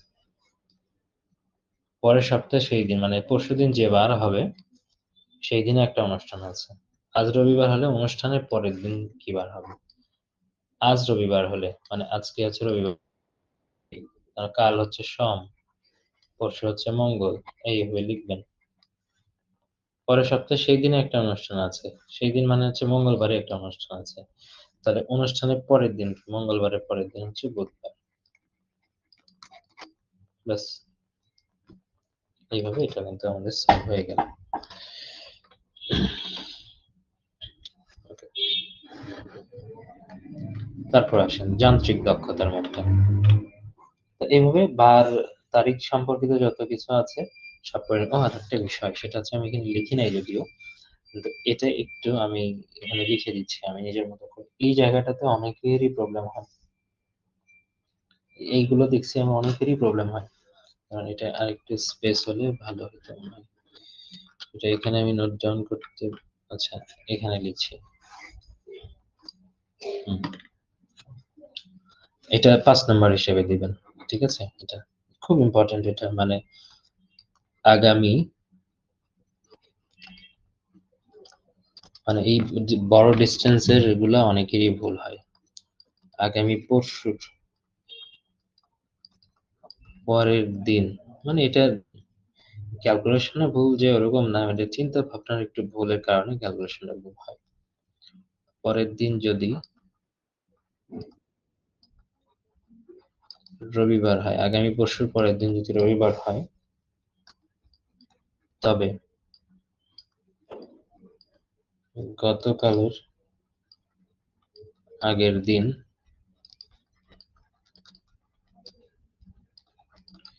কি বার ছিল? এটা অনেকেই ভুল হয়। আগামী পরশুর পরের দিন যদি রবিবার হয়, তাহলে গতকালের আগের দিন কি বার ছিল? তাহলে আগামী পরশু। ঠিক আছে? মানে এটা হলো আজ,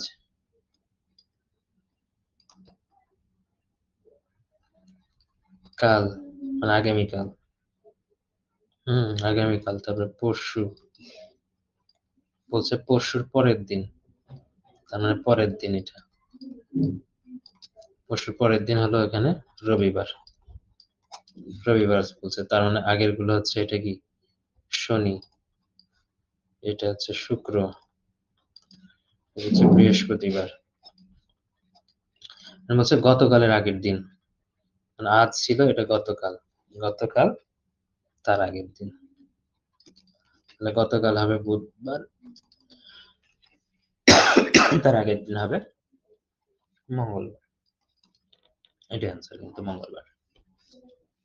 এটা খেয়াল করবেন যে অনেক সময় এই জায়গাটাতে এই হিসাবে অনেকে ভুল করে ফেলে। আগের দিন পরের দিন এই বিষয়গুলো হিসাবটা একটু ক্লিয়ার করবেন, কোনো রকম সমস্যা। আচ্ছা, আসেন আমরা যান্ত্রিক দক্ষতা যাচ্ছিলাম, যান্ত্রিক দক্ষতার মধ্যে আসি। যান্ত্রিক দক্ষতাও মূলত ক্যালকুলেটিং গুলো আছে যেগুলো পরীক্ষায় আসে, সেখানে আলোচনা করেছি। মানে কোনো কিছু ফেলে দেওয়ার মতো না, সবগুলো 100% ইম্পর্টেন্ট। সেইভাবেই আমি লেকচার গুলো সাজিয়েছি।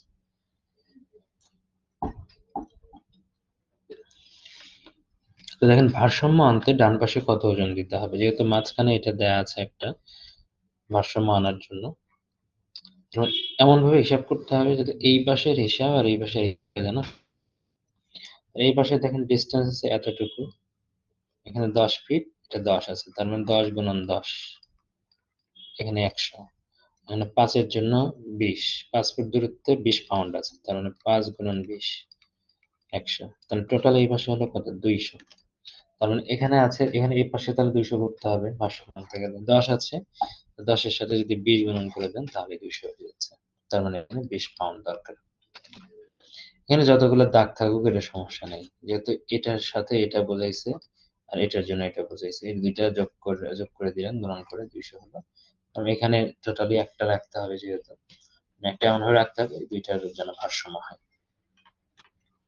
পরেরটা বলছে, এটা ভারসাম্য বলে না, এটা বলছে যে কোনো এক পাশে হেলে পড়বে, মানে ডান পাশে কত ওজন রাখলে লিভারটি বাম পাশে হেলে যাবে। বাম পাশ বলতে এই পাশে হেলে যেতে হবে। হুম, অর্থাৎ বাম পাশে ওজনটা বেশি থাকতে হবে ডান পাশের চেয়ে, এটাই বলছে। তার মানে এখানে আসছে কত, 9.90, 90 হচ্ছে। তার মানে এখানে 90-এর চেয়ে কম হতে হবে, বেশি হওয়া যাবে না। যদি 20 দেন তাহলে হচ্ছে 120 হয়ে যাচ্ছে, হবে না। 10 দিলে 6×60, এটা কম আছে।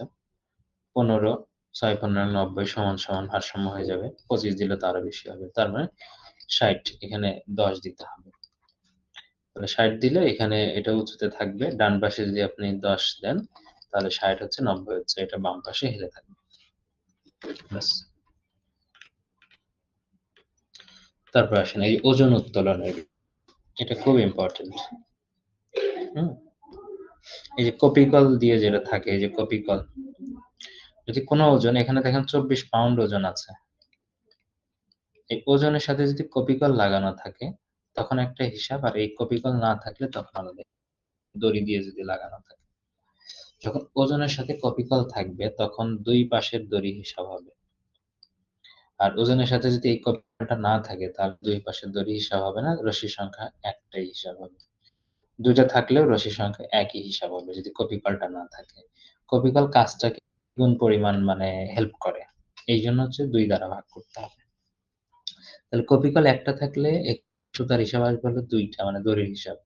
দড়ির কি হিসাব, উত্তোলন করতে কত বল প্রয়োগ করতে হবে, মানে এখানে 24 পাউন্ড আছে, এই 24 পাউন্ডকে ওজন যেটা আছে, সূত্র হলো ওজন ভাগ রশির সংখ্যা।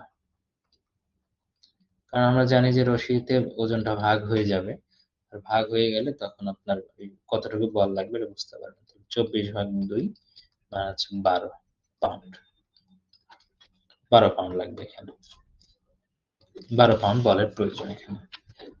এটার কিন্তু হিসাব নাই, মানে ওজন যার সাথে লাগানো আছে, যে কপিকলের সাথে লাগানো আছে ওজন 24, এটার সাথে তো লাগানো নাই, বা এখানে আরেকটাতে লাগানো নাই, একটার সাথে লাগানো আছে। একটার সাথে লাগানো থাকলে দুই পাশে দুইটা রশি আছে, এই দুইটা রশি চিন্তাটা করতে হবে। পরেরটা দেখি, পরেরটাও ঠিক সেম জিনিস। এখানে আছে কত, 100 ওঠাতে কতটুকু প্রয়োজন, 180 পাউন্ড আছে, এখানে কপিকল লাগানো আছে একটা, দুইটা, তাহলে দুইটার জন্য, একটার জন্য যেহেতু দুইটা, তাহলে দুইটার জন্য চারটা, তার মানে 180/4। এটা ক্যালকুলেট করলে হবে 85 পাউন্ড। ঠিক আছে, এইটাই চিন্তা করতে হবে। তারপর দেখেন এটার ক্ষেত্রে আমি বলছি যে এই টাইপের কিছু প্রশ্ন থাকে, এগুলো যান্ত্রিক দক্ষতার মধ্যে পড়ে, যেগুলো কিনা মানে ম্যাথ টাইপের না, এমনি প্রশ্ন আকারে যেগুলো। এগুলো যে বিগত সালের যে প্রশ্নগুলো আছে, বিগত সালের প্রশ্ন, এগুলো সব ভালোভাবে দেখবেন। আর নতুন কোনো প্রশ্ন যদি আসে তাহলে দেখা যাবে সেগুলো এমনিতেই পাবেন, খুব কঠিন কিছু না। জাস্ট একটা আমি এখানে উদাহরণ দিয়ে আমি এখানে বোঝানোর চেষ্টা করেছি যে এটা যেরকম হয়, সামনের দিকে ঝুঁকতে হয়, হাঁটু কিছুটা ভাঁজ করতে হয়, গলা উঁচু করতে হয়, এর সবগুলোই করতে হয় উঁচু রাস্তার পাদদেশ থেকে। এটা প্রিভিয়াস সালেও আসছিল, বেশ কয়েকবার আসছিল, এটা রিটার্ন মিলা বেশ কয়েকবারই আসছিল এই প্রশ্নটা। তো এটার পিছনে সময় নষ্ট করবো না, প্রিভিয়াস সালের প্রশ্ন দেখলে এটা পেয়ে যাবেন। তারপর আসেন চিত্রভিত্তিক সমস্যা। এই প্রশ্নবোধক স্থানে কোন চিত্রটি বসবে? তো এটার দিকে যদি একটু আমরা তাকাই, করে ডট আছে এখানে, এখানে হচ্ছে চতুর্ভুজ, এখানে বৃত্ত, এখানে প্লাস, এইভাবে এগিয়েছে কিন্তু। ঠিক আছে, তারপরে এখানে চতুর্ভুজ, বৃত্ত আর প্লাস, তারপরে চতুর্ভুজ, বৃত্ত, প্লাস, চতুর্ভুজ, বৃত্ত, প্লাস, মানে এটা কিন্তু ঘড়ির কাঁটার এই যে এইভাবে দিকে এইভাবে কিন্তু আগাচ্ছে। চতুর্ভুজ, বৃত্ত,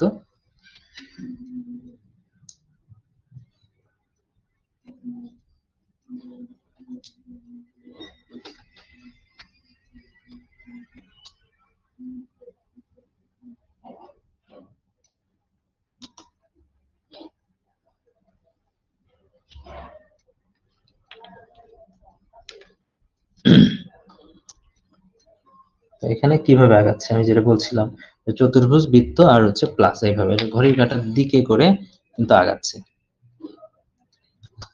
তাহলে আপনাকেও ঘড়ির কাঁটার দিকে করে আগাতে হবে। আর এটা পরেরটাতে দেখেন ঘড়ির কাঁটার দিকে কোনটা আগাচ্ছে, চতুর্ভুজ, বৃত্ত, প্লাস, এটা নাই, চতুর্ভুজ প্লাস বৃত্ত হয়েছে, চতুর্ভুজ, বৃত্ত, প্লাস, কারণ এটাই কিন্তু একটা সিকোয়েন্স মেইনটেইন করেছে। এটার পরে যদি আপনি আগান তাহলে আনসার কিন্তু এটা হচ্ছে। তো আপনাকে এইভাবে এগুলো আগাইতে হবে। ঠিক আছে, তারপর আসেন যে প্রশ্নবোধক স্থানে কোন চিহ্নটি বসবে। এখানে চিহ্নের দিকে যদি দেখেন যে এখানে ত্রিভুজ আছে, এখানে বৃত্তের মাঝে একটা ক্রস, তারপর এবার হচ্ছে এই বৃত্ত ক্রসটার নিচে চলে আসলো, ত্রিভুজটা উপরে চলে গেল, মানে এই যদি আপনি এটা যদি এখানে দেখেন, এটা কিন্তু চেঞ্জ হয়ে এখানে চলে গেল।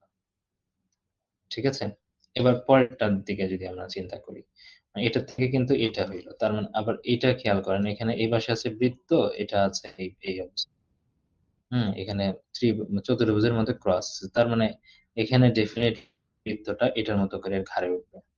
তার মানে এখানে যদি এইভাবে দেন, দিয়ে এর ঘাড়ে এটা উঠবে, অর্থাৎ এই চিত্রের সাথে মিল সম্পন্ন হলো এটা। তো এইভাবে অসংখ্য চিত্র, মানে যতগুলো পারেন আপনি সেই চিত্রগুলো প্র্যাকটিস করবেন। যত চিত্র প্র্যাকটিস করবেন তত এগুলো খুব দ্রুত ক্লিয়ার হয়ে আসবে আপনার। দেখেন প্যাটার্নটি সম্পন্ন করতে নিচের কোন চিত্রটি প্রয়োজন? এই প্যাটার্নটা যদি সম্পন্ন করেন, এই প্যাটার্নটা সম্পন্ন করার জন্য কষিয়ে দাগাবেন, দাগানোর পরে দেখবেন কোন দিকে যাচ্ছে। তো এই প্যাটার্ন সম্পন্ন করার জন্য আমাকে আসতে হবে এই দিকে এইটুকু, এই দিক থেকে এইটুকু আসতে হচ্ছে, এই পাশ থেকে এইটুকু দাগাতে হচ্ছে, অর্থাৎ আমার প্যাটার্ন কিন্তু এইটা। তাহলে এইটা, এইটা আর এইটা। ঠিক আছে, কারণ এরকম ভাবে যদি আপনি আঁকান তাহলে বুঝতেই পারছেন আপনাকে কোন দিকে যেতে হচ্ছে। এই যে লাইনটা যেটা দেখতে পাচ্ছেন, অর্থাৎ এইদিকে গেলেন, এইদিকে গেলেন, আর এইদিকে গেলেন। ঠিক আছে, এটাও কিন্তু না, এটা কিন্তু কাছাকাছি মনে হইতে পারে যে এটা কিন্তু অত দূরে যায়নি এটা। ঠিক আছে, আর এটাও কিন্তু অত দূরে যায়নি, কাছাকাছি কিছু, তার মানে এটা হবে আনসার। ঠিক আছে, এইভাবে এই চিত্রভিত্তিক সমস্যাগুলো সমাধান করতে হবে। আবার আরেকটা আছে এখানে, যে ওইটার মতো করে এক্সট্রা, এই চিত্রটি বর্গাকার করতে কয়টি ত্রিভুজ লাগবে খেয়াল করে দেখেন। এখানে আমরা বর্গাকার করব, এই একটা। ঠিক আছে, এটার জন্য ত্রিভুজ করতে হলো, তারপরে এই একটা, তারপরে এই একটা যদি যান, এটা তো চতুর্ভুজ হয়ে গেল, তার মানে ত্রিভুজ কিন্তু হয়নি। ত্রিভুজ করার জন্য আপনাকে এইভাবে দিতে হচ্ছে, এই দিক থেকে এই দিকে, এই দিক থেকে এই একটা, এই একটা, তার মানে একটা, দুইটা, তিনটা, চারটা, যে চারটা কিন্তু ত্রিভুজ লাগলো এখানে বর্গাকার করতে। তো এই ফিগার আউট কিছু শিখতে হবে আপনাকে, অবশ্যই দেখতে হবে এই জিনিসগুলো। ঠিক আছে, সবগুলোই আমি দেখা দিচ্ছি। তারপর বর্ণমালার অবস্থানটা নির্ণয়। আমরা গতদিন বর্ণমালা নিয়ে গত বর্ণমালার ক্লাস আমরা করেছি অ্যালফাবেট থেকে। ঠিক আছে, যে অ্যালফাবেটের অ্যারেঞ্জমেন্ট গুলো আমরা গতদিন করেছি। তো কিছু বিষয় বাদ ছিল, সেটা আমি এখানে এই জন্য অ্যাড করে দিয়েছি। ঠিক আছে, বর্ণমালার অবস্থানটা নির্ণয়, যে বিষয়গুলো বাদ ছিল সেটা আমি এখানে অ্যাড করে দিয়েছি। তো এখানে খেয়াল করে দেখেন, বাংলা এবং ইংরেজি বর্ণমালা দুইটাই কিন্তু এখানে থাকতে পারে, দুটোই থাকতে পারে। তো এখানে খুব কেয়ারফুলি এগুলো খেয়াল করতে হবে। হ্যাঁ, মানে অনেক সময় হয় কি, একটা বর্ণ যদি আপনি মিস করে ফেলেন তাহলে দেখবেন যে অ্যান্সার গুলো ভুল হয়ে যায়। ত এবং দ মধ্যবর্তী বর্ণের, তাহলে ত, থ, দ, মধ্যবর্তী থ, মধ্যবর্তী বর্ণই আছে হলো থ। এই থর ডান দিকের 5টি বর্ণের পরের বর্ণ কি হবে? ডান দিকে। তাহলে এদিক থেকে ডান দিকের 5টা বর্ণ যেতে হবে। তার মানে থ, তারপরে দ। ঠিক আছে, তার মানে ত, থ, দ, ধ, তারপরে প, ফ, ব, ভ, এইভাবে যাচ্ছে না? তাহলে দেখেন 5টা পরের বর্ণ কি হবে? 1টা 2টা 3টা 4টা 5টা, এই 5টা বর্ণের পরের বর্ণ মানে ব। আনসার হবে ব। এই ক্যালকুলেশনটা যেন ভুল না হয়। ডান দিকের 5টা বর্ণের, মানে ডান দিকের 5টা বর্ণের, অনেকে এটা দিয়ে কাউন্ট করেন, থ দিয়ে। থ দিয়ে তো কাউন্ট করা যাবে না। ডান দিকের মানে 1টা 2টা 3টা 4টা 5টা, এই 5টা বর্ণের পরের বর্ণ, পরের বর্ণ হচ্ছে ব। এইভাবে চিন্তা করবেন। তারপর আসেন ইংরেজি বর্ণমালার প্রথম থেকে 9টা বর্ণ, অর্থাৎ এ থেকে শুরু করে আই পর্যন্ত বাদ, যেহেতু দশম বর্ণ, আর শেষ থেকে 8টা বর্ণ বাদ দিন। আচ্ছা, এখানে যদি 9টা বর্ণ বাদ দেন, 8টা বর্ণ বাদ দেন, তাহলে টোটাল 17টা বর্ণই চলে গেল। আর আপনার বর্ণ থাকলে আর হচ্ছে 9টা, মিডলের 9টা কিন্তু থাকলো, মিডলের 9টা, অর্থাৎ 9টা আপনি কাউন্ট করবেন কি জে থেকে শুরু, তাহলে J, I J, K, L, M, N, O, P, 1 2 3 4 5 6 7, M N O P, Q R. তার মানে ওই পরের থেকে আপনার 8টা বিয়োগ করতে হলো না। আপনি জানেন 17টা বাদ দিতে বলছে টোটাল, আর 26টা লেটার আছে, তার মানে এখানে আপনার হাতে থাকছে 9টা। তাহলে 9টা যদি আপনি যান, তাহলে 9টার সিরিয়ালটা এদিক থেকে যাবেন। তার মানে হচ্ছে আই বলতে বাদ দিতে বলছে, J K L M N O P Q R. হুম, এখানে 9টা হলো। বাদ দিলে বর্ণগুলোর মাঝের বর্ণ কোনটা হবে? তার মাঝের বর্ণ এই 4টা বাদ দিতে হবে, এই 4টা বাদ দিতে হবে, মাঝের বর্ণ মাঝখানে থাকছে এন। ঠিক আছে, এন হলো অ্যান্সার। এইভাবে এগুলো চিন্তা করতে হবে। তারপর আসেন এন এবং আর এর মাঝখানে মধ্যবর্তী অক্ষরটি ডান দিকের পঞ্চম বর্ণের। এন এবং আর এর মধ্যবর্তী, তাহলে এন এবং আর এর মাঝখানে যে বর্ণ আছে, হুম, এম এন ও পি, এভাবে যাচ্ছেন, এন ও পি কিউ আর, মধ্যবর্তী অক্ষর কোনটা? পি। পির ডান দিকের পঞ্চম অক্ষরের পরের অক্ষর, ডান দিকের প্রথম অক্ষর হচ্ছে Q R S T Q টি। খেয়াল করেন, এটা হচ্ছে পি এর হচ্ছে ডান দিকের প্রথম অক্ষর, দ্বিতীয় অক্ষর, তৃতীয় অক্ষর, চতুর্থ অক্ষর, পঞ্চম অক্ষর। তাহলে পঞ্চম অক্ষরের পরের অক্ষর হচ্ছে পি। এটা হচ্ছে answer। ঠিক আছে, এইভাবে এটা খেয়াল করতে হবে। পরেরটা দেখেন, এটা হচ্ছে সিরিজের মতো, ওই নম্বর ব্যবস্থা, যে আমরা নাম্বার সিরিজ যেটা আমরা পড়ে আসলাম, এটা কিন্তু ওইটারই মতো, কিন্তু জাস্ট এটা বর্ণের মধ্যে আসছে জন্য আমি বর্ণের মধ্যে ফেলে দিয়েছি। দেখেন, প্রথম এখানে কিন্তু 3টা সিরিজ আপনারা যদি খেয়াল করেন, এরপরে যে বি, বির পরে সি, সির পরে ডি, এই একটা গেল। তারপরে দেখেন পি কিন্তু প্রত্যেকটাতেই আছে, তার মানে এটা আই বস। তারপরে জেড, উল্টা দিক থেকে যদি চিন্তা করেন, এটা আছে ওয়াই আছে, এক্স আছে, W, W X Y Z, এইভাবে আছে। আর পরেরটা ডেফিনেটলি আমরা বুঝতে পারছি, এখানে ই হবে এ বি সি ডি, এরপরে একটা পি দিতে পাবো, তারপরে ডাব্লিউ এক্স ওয়াই জেড, এইভাবে যে গেছে। ঠিক আছে, তাহলে ডাব্লিউ এর আগে হচ্ছে ভি আছে, তার মানে ইপিভি। তাহলে এই অ্যান্সারটা আপনাকে দিতে হচ্ছে। আচ্ছা, লাস্টে হচ্ছে ঐকিক নিয়ম। যদি এটা হচ্ছে টোটালি ম্যাথের একটা পার্ট, ম্যাথের এই বিষয় থেকে কিন্তু ঐকিক নিয়ম আমাদের ওই ম্যাথের পার্টের মধ্যে সরাসরি বলে দেয়া নাই। ম্যাথের যে পার্ট আমরা পড়ে এসেছি ওটার মধ্যে কিন্তু সরাসরি বলে দেয়া নাই। কিন্তু ঐকিক নিয়মের এই পার্টগুলো যেমন ট্রেনের অঙ্ক, নৌকার অঙ্ক, কাজের অঙ্ক, স্রোতের অঙ্ক, এগুলো থেকে তো মানে ওই ব্যাংক পরীক্ষাতেও কিন্তু প্রশ্ন হয়। ঐকিক নিয়ম থেকে ব্যাংক পরীক্ষাতে প্রশ্ন বেশি হয়। আবার এখানে কিন্তু মানসিক দক্ষতা পার্টের মধ্যেও ঐকিক নিয়ম থেকে প্রশ্ন হয়। এইজন্য ঐকিক নিয়মের এই বিষয়গুলো আমাদের দেখতে হবে অবশ্যই। দেখেন, এবং এগুলোর ক্ষেত্রে কিন্তু আহামরি কঠিন কোনো ম্যাথে যেতে হয় না। খুব সহজ, সহজ সিম্পল ম্যাথ আসে এখানে। ৫০০ মিটার দৈর্ঘ্য বিশিষ্ট একটি ট্রেন ১০০০ মিটার দৈর্ঘ্যের একটি প্ল্যাটফর্মকে ১ মিনিটে অতিক্রম করে। এখানে সময় দেয়া আছে টি। টি দেয়া আছে ৬০ সেকেন্ড। হ্যাঁ? এখানে মিটার দেয়া আছে। যে মিটার যেহেতু দেয়া আছে তার মানে হচ্ছে দৈর্ঘ্য এস। এস হলো ৫০০, মানে এটার ক্ষেত্রে কি করতে হয়? কোন কিছু যখন অতিক্রম করবে প্ল্যাটফর্মকে, ১০০ মিটার দৈর্ঘ্যের প্ল্যাটফর্ম, কারণ প্ল্যাটফর্মের ১০০০ মিটার তো পার করতেই হবে, সাথে ট্রেনের যে বডি সেটাকেও পার করতে হবে। আমার টোটাল দূরত্ব অতিক্রম করতে হয় হচ্ছে ১৫০০ মিটার। ৬০ second ১৫০০ metre. ট্রেনটির গতিবেগ কত হবে? আমরা জানি কি একটা সূত্র জানি এস সমান ভিটি। তার মানে ভি সমান আমরা বসাইতে পারি এস ভাগ টি।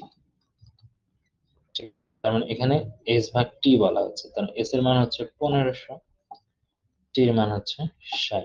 এখানে দেখেন মিটার পার সেকেন্ড কিন্তু দেয়। এখানে আবার মিটার পার সেকেন্ড কিন্তু দেয় নাই। তো মিটার পার সেকেন্ড যেহেতু দেয় নাই, এটাকে মানে বলছে যে কিলোমিটার পার ঘন্টা। তাহলে কিলোমিটার পার ঘন্টা কিন্তু এটা আমাদের করতে হচ্ছে। তার মানে মিটারকে করতে হবে কিলোমিটার। এটাকে নরমালি যদি আপনি করেন, মিটারকে কিলোমিটার করেন, তার মানে হচ্ছে ১৫০০ আছে আর এখানে ৬০ আছে। ঠিক আছে? মিটারকে যদি আপনি কিলোমিটার করতে চান।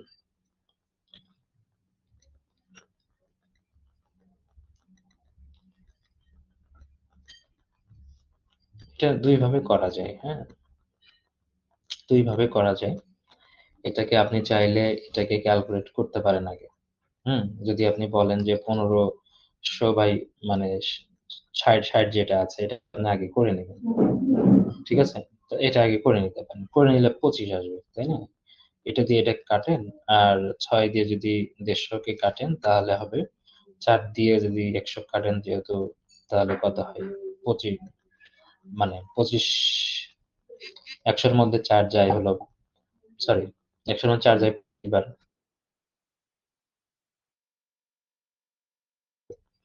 ঠিক আছে? তার মানে হচ্ছে ২৫ আনসার হচ্ছে এখানে। ঠিক আছে? ২৫। তারপরে কিলোমিটার ঘন্টা থেকে মিটার পার সেকেন্ড যাওয়ার জন্য কিন্তু আলাদা নিয়ম আছে। ঠিক আছে?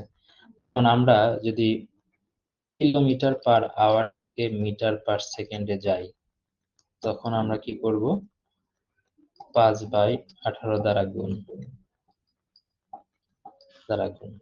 আর মিটার পার সেকেন্ড থেকে যদি কিলোমিটার পার আওয়ারে যাই, তাহলে করব এটা উল্টাই দিব ১৮/৫ দ্বারা গুণ। অর্থাৎ এটাকে ১৮/৫ দ্বারা গুণ করলেই মিটার পার সেকেন্ড থেকে কিলোমিটার পার আওয়ারে যেতে পারবে। তার মানে আর ঘন্টা, মিনিট আর ওগুলো ক্যালকুলেট করতে হচ্ছে না।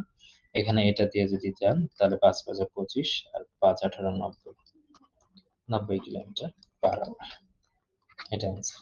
তাহলে এই কয়েকটা বিষয় খেয়াল করতে হবে যে প্রথম সূত্র মনে রাখতে হবে S = VT।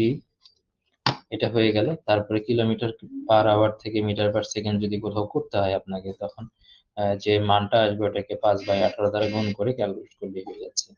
আর মিটার পার সেকেন্ড থেকে যদি কিলোমিটার পার আওয়ার করতে চান তাহলে এটাকে ১৮/৫ দ্বারা ক্যালকুলেট করে লিখেছি। গুণ করে সেটাকে ক্যালকুলেট করে দিলেই মানটা কিন্তু চলে আসবে।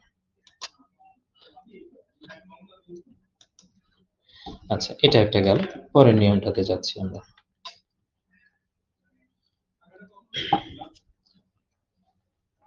যে একটি ট্রেনের একই দৈর্ঘ্যের ২ টা ট্রেন। ২ টা ট্রেন আছে, ২ টা ট্রেন কিন্তু একই দৈর্ঘ্যের কথা বলা আছে। হুম? ২ টা ট্রেন ঘন্টায় ৪৬ কিলোমিটার এবং ৩৬ কিলোমিটার বেগে একই দিকে চলছে। গতিবেগটা আলাদা শুধু। দ্রুতগতির ট্রেনটি ধীরগতির ট্রেনটাকে 36 সেকেন্ডে অতিক্রম করে, অর্থাৎ এটার যে সময়ের পার্থক্য সেটা হচ্ছে 36 সেকেন্ড। প্রতিটি ট্রেনের দৈর্ঘ্য কত?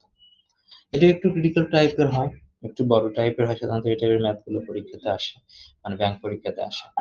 এখানে দেখেন যখন একই দিকে যেতে থাকবে তখন হয় গতিবেগটা মাইনাস হয়। ধরেন ট্রেনের দৈর্ঘ্য আমরা এক্স ধরে নিলাম অ্যাজ ফর এক্সাম্পল, গতিবেগ হচ্ছে ভি, মাইনাস হয়, একই দিকে মাইনাস হয়, বিপরীত দিক গেলে তখন যোগ হয়। তাহলে 10 কিলোমিটার পার আওয়ার। এখানে আবার দেখেন খেয়াল করেন যে সেকেন্ডে হিসাবটা চেয়েছে, আবার এখানে অ্যান্সারে আছে মিটার। তাহলে কিলোমিটার পার আওয়ার থেকে মিটার পার সেকেন্ড করতে হবে। এটা করতে গেলে 5/8 দ্বারা গুণ করতে হয়, আমরা কিছুক্ষণ আগে দেখলাম 5/8 দ্বারা গুণ করতে হয়। আর 5/8 দ্বারা গুণ করা মানে হচ্ছে এটা যদি এটা 2 দ্বারা গুণ করেন 9 হচ্ছে,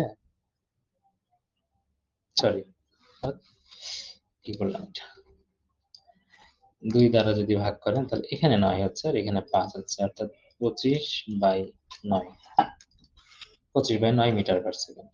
ঠিক আছে, মিটার পার সেকেন্ড এটা হচ্ছে।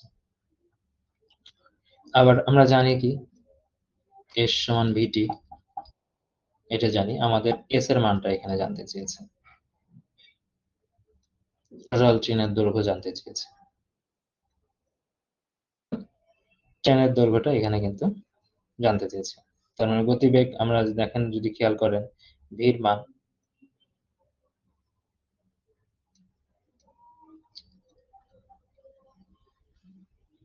কারণ এখানে হচ্ছে এস এর মান হচ্ছে এক্স এর কথা যেটা বলা হচ্ছে, আর এখানে ভির মান কত আসে 25/9,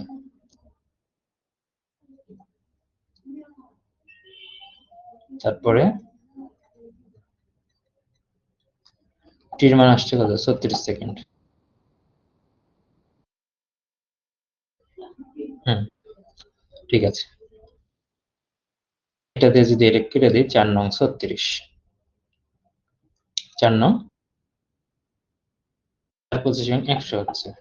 তার মানে এস এর মান 100 মানে হচ্ছে টোটাল এস এর মান 100, টোটাল এখানে বলছে প্রতিটি ট্রেনের দৈর্ঘ্য কত, যেহেতু এখানে দুইটা ট্রেন আছে তার মানে 2 দ্বারা ভাগ করলে হচ্ছে 50। এই হিসাবটা হয়েছে 36 সেকেন্ডের যে হিসাবটা হয়েছে এটা তার একটা ট্রেন না, দুইটা ট্রেন মিলেই তো সেকেন্ড দৈর্ঘ্য হলো 100 মিটার এস। ঠিক আছে, আর থেকে যদি একটার দৈর্ঘ্য বের করতে বলছে 50 মিটার, তাহলে এটা হলো অ্যান্সার 50 মিটার। এইভাবে করবেন। তারপর একটা আসি, ট্রেন দিয়ে মোটামুটি দুটো দেখাইলাম, এই বিষয়গুলোই থাকে, এর সঙ্গে দিয়েই হয়েছে। তারপর আসা হচ্ছে নৌকা, নৌকা এবং স্রোত। যদি একটি নৌকা স্রোতের প্রতিকূলে 42 মিনিটে 7 কিলোমিটার গেল, তাহলে কি এর গতি কত? স্রোতের প্রতিকূলে গেল 42 মিনিটে 7, তার মানে 6 7 42, তার মানে 6 কিলোমিটার পার ঘন্টা। 42 মিনিটে না, পার মিনিট হচ্ছে তো।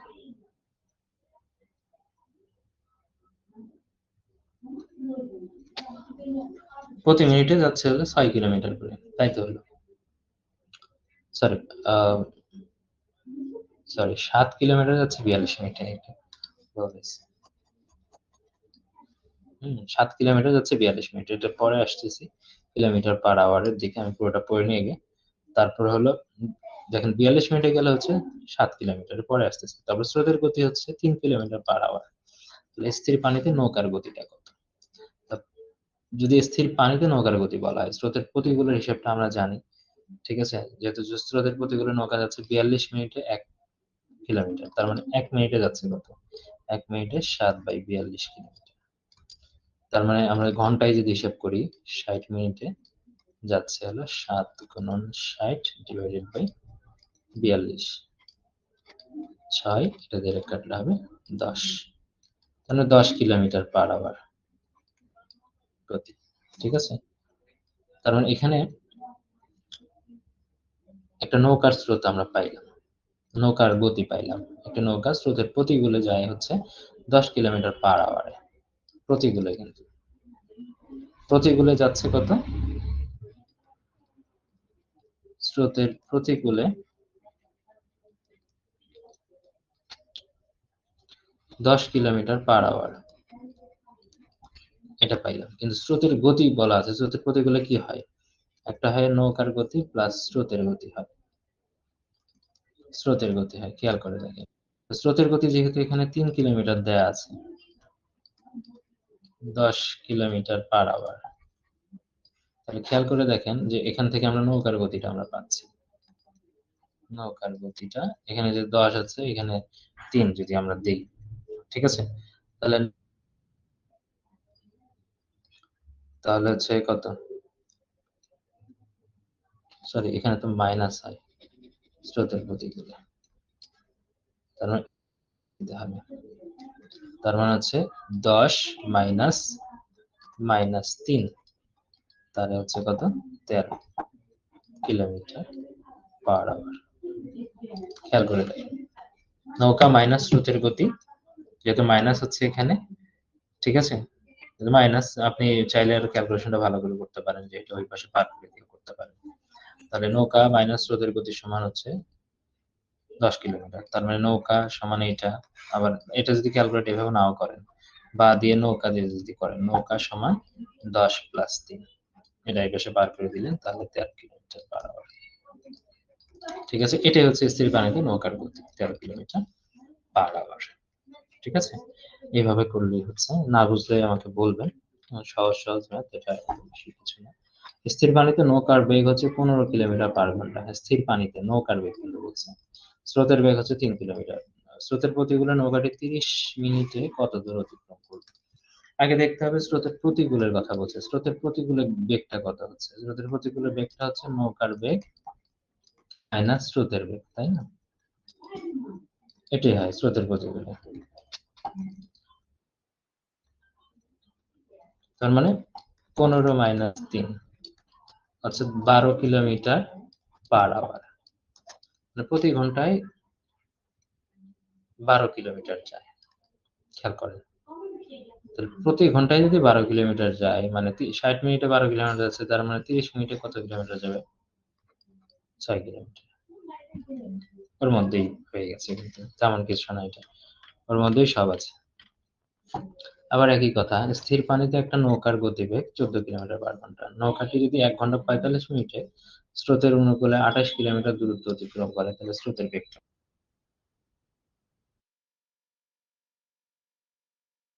চাইছে। তার মানে হচ্ছে স্রোতের অনুকূলে চেয়েছে।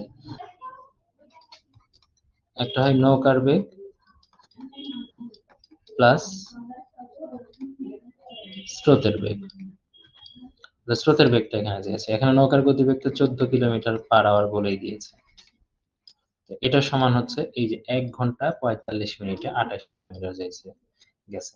তার মানে স্রোতের অনুকূলে। তার মানে এখানে 28 কিলোমিটার 1 ঘন্টা 45 মিনিটে, 1 ঘন্টা 45 মিনিটে গেছে। তাহলে এখানে আপনি 1 ঘন্টায় আগে বের করতে হবে। যদি 1 ঘন্টা 45 মিনিটের হিসাবটা খেয়াল করেন, 1 ঘন্টা 45 মিনিট অর্থাৎ 60 আর 45 মানে 105।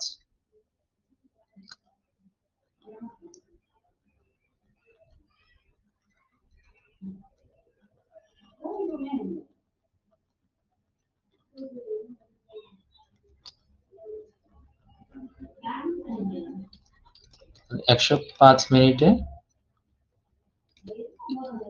28 কিলোমিটার। তাহলে 1 মিনিটে যায় হলো 28 বাই 105। তাহলে 60 মিনিটে যায় হলো 28 গুণন 60 বাই 105। ঠিক আছে, তাহলে এটা যদি ক্যালকুলেট করেন, ক্যালকুলেট করলে এখানে দুই ভাবে ক্যালকুলেট করা যায়।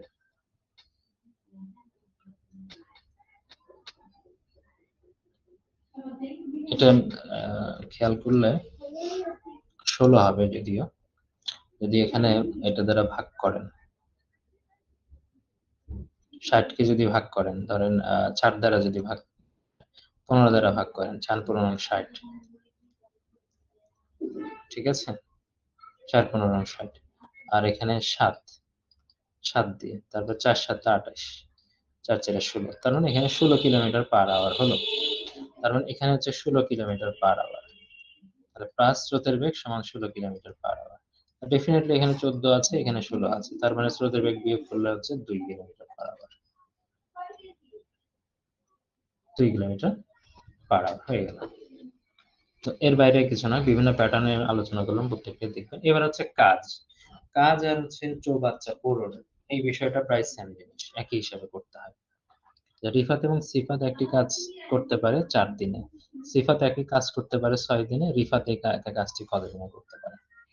ফ্র্যাকশন হিসেবে চিন্তা করতে হয় যে সিফাত যে একটা কাজ করতে পারে একা, ঠিক আছে, সেটা হচ্ছে 1 বাই, মানে তার মানে একদিনে করতে পারে হচ্ছে 1/6 অংশ। আর এরা রিফাত এবং সিফাত একটা কাজ করতে পারে 4 দিনে, অর্থাৎ একদিনে করতে পারে 1/4 অংশ। একদিনে করতে পারে, তাহলে একদিনে করতে পারে 1/4 অংশ, মানে দুইজন মিলে, তাহলে এখান থেকে একজন একটা বাদ দিব, এটা বাদ দিব, এটা ক্যালকুলেট করলে হয় 12, এখানে হয় 3 আর 2, মানে 1/12 অংশ। অর্থাৎ একদিনে করে 1/12 অংশ, তার মানে পুরোটা করবে হচ্ছে 12 দিনে। এই যে 12 দিন, নিচে যেটা আসবে সেটাই হচ্ছে দিন হবে। আমরা যেরকম এখানে 6 দিনকে ফ্রাকশন করে দিলাম 1 এর নিচে 6 করে, এখানে 4 দিনকে 1 এর নিচে 4 করে দিয়ে ফ্রাকশন করে দিলাম, যেটা থাকে আর কি, মানে 1/x করে ফেললাম এটা। তো যেহেতু এখানে দুইটা মিলে একসাথে আছে, এই জন্য এটা থেকে কিন্তু একটা মান বের করার জন্য সিঙ্গেল একটা আমরা বিয়োগ করলাম।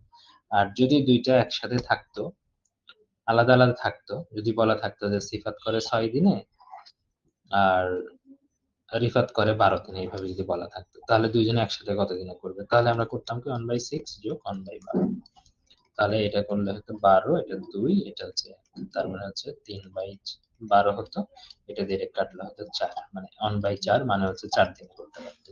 এই যে উল্টা দিক থেকে। তারপর আসেন এটা 3 দিনে একটা কাজের যদি 1/9 অংশ শেষ হয়, 3 দিনে 1/9 অংশ শেষ হইলে, তার মানে পুরো কাজ শেষ হতে কতদিন লাগবে? 3 দিনে 1/9 অংশ, তার মানে পুরো কাজ শেষ হতে লাগবে 3 গুণন 9, 27 দিন, ঠিক আছে। আর এই কাজের আবার 3 গুণ করতে বলছে, তার মানে আরো 3 গুণ সময় লাগবে, মানে 81 দিন। 3 দিনে এই কাজের যদি 1/9 অংশ হয়, তার মানে ফুল কাজ হইতে লাগবে 3 গুণন এই 9, 27 দিন। আর এই কাজের আবার 3 গুণ 3, 27 গুণন 3 সমান হচ্ছে 81 দিন। বাস, একদম ছোট ছোট যে ম্যাথ, এইভাবে একটু বোঝার চেষ্টা করবেন। আমি তো আমার জায়গা থেকে বোঝাই দিলাম, তারপরে যদি এগুলোতে বুঝতে অসুবিধা আমাকে জানাবেন, ঠিক আছে। ক খ দুইটি নল একটি ট্যাঙ্ক যথাক্রমে 20 এবং 30 মিনিটে পূর্ণ করতে পারে, অর্থাৎ 1/20, 1/30, উভয় নল একসাথে ব্যবহার করলে, যেহেতু এই জন্য যোগ করলাম আমরা এটা। এটা ক্যালকুলেট করলে আমাদের মান আসবে কত? 60। এখানে আসবে হলো 3, এখানে আসবে হলো 2, তার মানে 5 আর 60, তার মানে এটা দিয়ে এটা কাটলে হবে 1/12, অর্থাৎ 12 মিনিটে পূর্ণ হবে, 12 মিনিট। ব্যাস। সর্বশেষ যে ম্যাথটা আমরা করবো সেটা হলো এটা। অনেক সময় এই যে রাস্তার দুই পাশে গাছ লাগানোর ম্যাথটা আসে, এবং অনেকের কাছে এটা ক্রিটিক্যাল মনে হয়। কেন ক্রিটিক্যাল মনে হয়, আমি কেন ক্রিটিক্যাল বলছি, কারণ এটার অ্যান্সার অনেকে ভুল করে আসে, অনেকেই ভুল করে আসে। আসলে দেখেন 100 গজ লম্বা একটা সড়ক, যদি আমরা এটাতে 100 গজ লম্বা একটা সড়ক ভাবি, উভয় পাশে, এই পাশেও লাগাবে গাছ, দুই পাশেই গাছ লাগাবে, ধরেন 15 ফুট অন্তর, এটা যে 15 ফুট অন্তর অন্তর গাছ লাগানোর কথা, তাহলে এক পাশেরটা হিসাব করলেই আর এক পাশেরটা আমরা পেয়ে যাবো, মানে দুইটা পেয়ে যাবো। তাহলে 100 গজ যদি টোটাল হয়, তাহলে যেহেতু আবার গজ বলছে, এখানে আবার ফুট বলছে, তার মানে এক গজ সমান আমরা জানি কত, 3 ফুট। 3 ফুট, তার মানে এখানে 100 গজ বলছে, তার মানে এখানে 300 ফুট, 300 ফুট কিন্তু টোটাল। তাহলে 300 ফুটের আশেপাশে গাছ লাগানো যাবে, মানে যেহেতু 15 ফুট অন্তর অন্তর, তার মানে 15 দিয়ে 20টা লাগানো যাবে, 20 প্লাস 21টা লাগানো যাবে। কারণ এখান থেকে যেহেতু প্রথমে একটা আপনি লাগাবেন এই পাশে, তারপরে এখানে একটা লাগাবেন, এখানে একটা লাগাবেন, তার মানে হচ্ছে যে এভাবে যদি লাগাইতে যান, তার মানে হচ্ছে 15 ফুট অন্তর অন্তর তো লাগালেন, কিন্তু শুরুতে যেটা লাগাইলেন সেটা একটা হিসাব করতে হবে। এই জন্য টোটাল 21টা, তার মানে এক পাশে 21টা যদি হয় আর এক পাশে 21টা, তার মানে 21 42টা। এই একটা যে যোগ করতে হয়, এই একটা যোগ করতে অনেকে ভুলে যায়। এই একটা যোগ করতে যদি আপনি ভুলে না যান তাহলে অ্যান্সারটা হবে। আসলে এখানে কিন্তু অনেক বিষয় আলোচনা করলাম। ২ টা ক্লাসেই কিন্তু একদম মানসিক দক্ষতার যা লাগে খুব বেশি কিছু না। মানে আমি সব প্রশ্ন এনালাইসিস করে এটা বানিয়েছি। আপনারা যদি প্রত্যেকটা প্রশ্ন মনোযোগ দিয়ে ধরে, ধরে পড়েন এবং এর বেসিসে আপনি যদি আপনার বই থেকে প্র্যাকটিস করেন যে এমসিকিউ এর বইটা আমি বলেছি, ওই বই থেকে যদি প্র্যাকটিস করেন, প্রশ্নগুলো দেখে খালি অ্যান্সার গুলো মেলানো। এই তো প্র্যাকটিস করে, করে। তাহলে দেখবেন যে এখান থেকে আপনি সর্বোচ্চ নাম্বার পাবেন। বই দেখা যাচ্ছে যে মানে মানসিক দক্ষতার মোটা, মোটা বই কমপ্লিট করার দরকার নেই। আমি ২ টা লেকচারে যা, যা পড়াইলাম এই পড়াটাই পড়বেন মানসিক দক্ষতার জন্য প্রস্তুতি এতটুকুই নেবেন। ঠিক আছে? আর ওই বাংলা ইংলিশের জন্য যেখানে যা পড়ছেন synonym, antonym, analogy, honours substitution বা এককথায় প্রকাশ সেগুলো ওখান থেকে পড়লেই হবে। আর বাদবাকি বিষয়গুলো আপনারা এখান থেকেই পড়বেন। এভাবেই নোটটা করে রাখবেন। প্রত্যেকটা জিনিস এভাবে নোট করলে কিন্তু নিয়ম সহ আমি বলে দিয়েছি কিভাবে করবেন। তাহলে নোটটা থাকলো। ২ টা ক্লাসের নোট থাকলো। আপনার হচ্ছে মানসিক দক্ষতা যখন রিভিশন দিবেন, দেওয়ার প্রয়োজন হবে তখন এই নোটটা বের করে পুরোটা রিভিশন দিবেন। পরীক্ষাটা যেটা হবে, পরীক্ষাটা মোটামুটি আমি আপনারা সিনোনিম, অ্যান্টোনিম, এলটিএম এর মধ্যে পড়ে এসেছেন। সমার্থক, বিপরীত শব্দ, এক কথায় প্রকাশ। হ্যাঁ? এগুলো এলটিএম এর মধ্যে পড়ে এসেছেন। তো এই বিষয়গুলো সহ আমি আগামী দিনের প্রশ্নটা করব। ঠিক আছে? অর্থাৎ বলতে পারেন যে আগামী দিনের পরীক্ষাটা পুরো মানসিক দক্ষতার উপরেই হবে। ঠিক আছে? এই বিষয়গুলো তো থাকবে বিভিন্ন লেকচারে যা, যা বিষয় ছিল এবং প্লাস আগেও যেগুলো ছিল ওগুলো একটু রিভিশন করবেন। রিভিশন করতে না পারলে আপনারা মানে প্রশ্নের পরীক্ষাটা দিবেন ওগুলোতে। আর সুবিধা হবে কি আপনার আগের পড়াটুকু কতটুকু মনে আছে এটা আপনি যাচাই করতে পারবেন।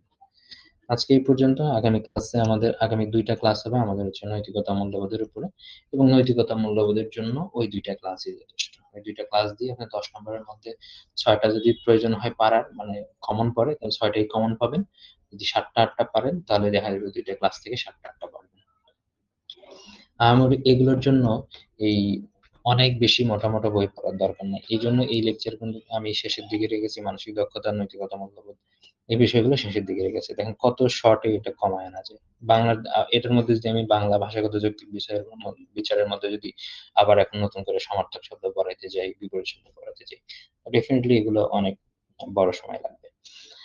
আর এখানে ভাষাগত যৌক্তিক বিচারের যে অংশটুকু এলটিএমএম পার্টের মধ্যে কিন্তু দেয়া আছে। আপনার এলটিএম এর যে পিডিএফটা দিয়েছি, ওর মধ্যে মানসিক দক্ষতার পার্টের মধ্যে ভাষাগত যৌক্তিক বিচারের যে ওই সিনোনিম, অ্যান্টোনিম, তারপরে অ্যানালজি, সাদৃশ্য, বৈসাদৃশ্য ওই পার্টটুকু রিডিং দিবেন।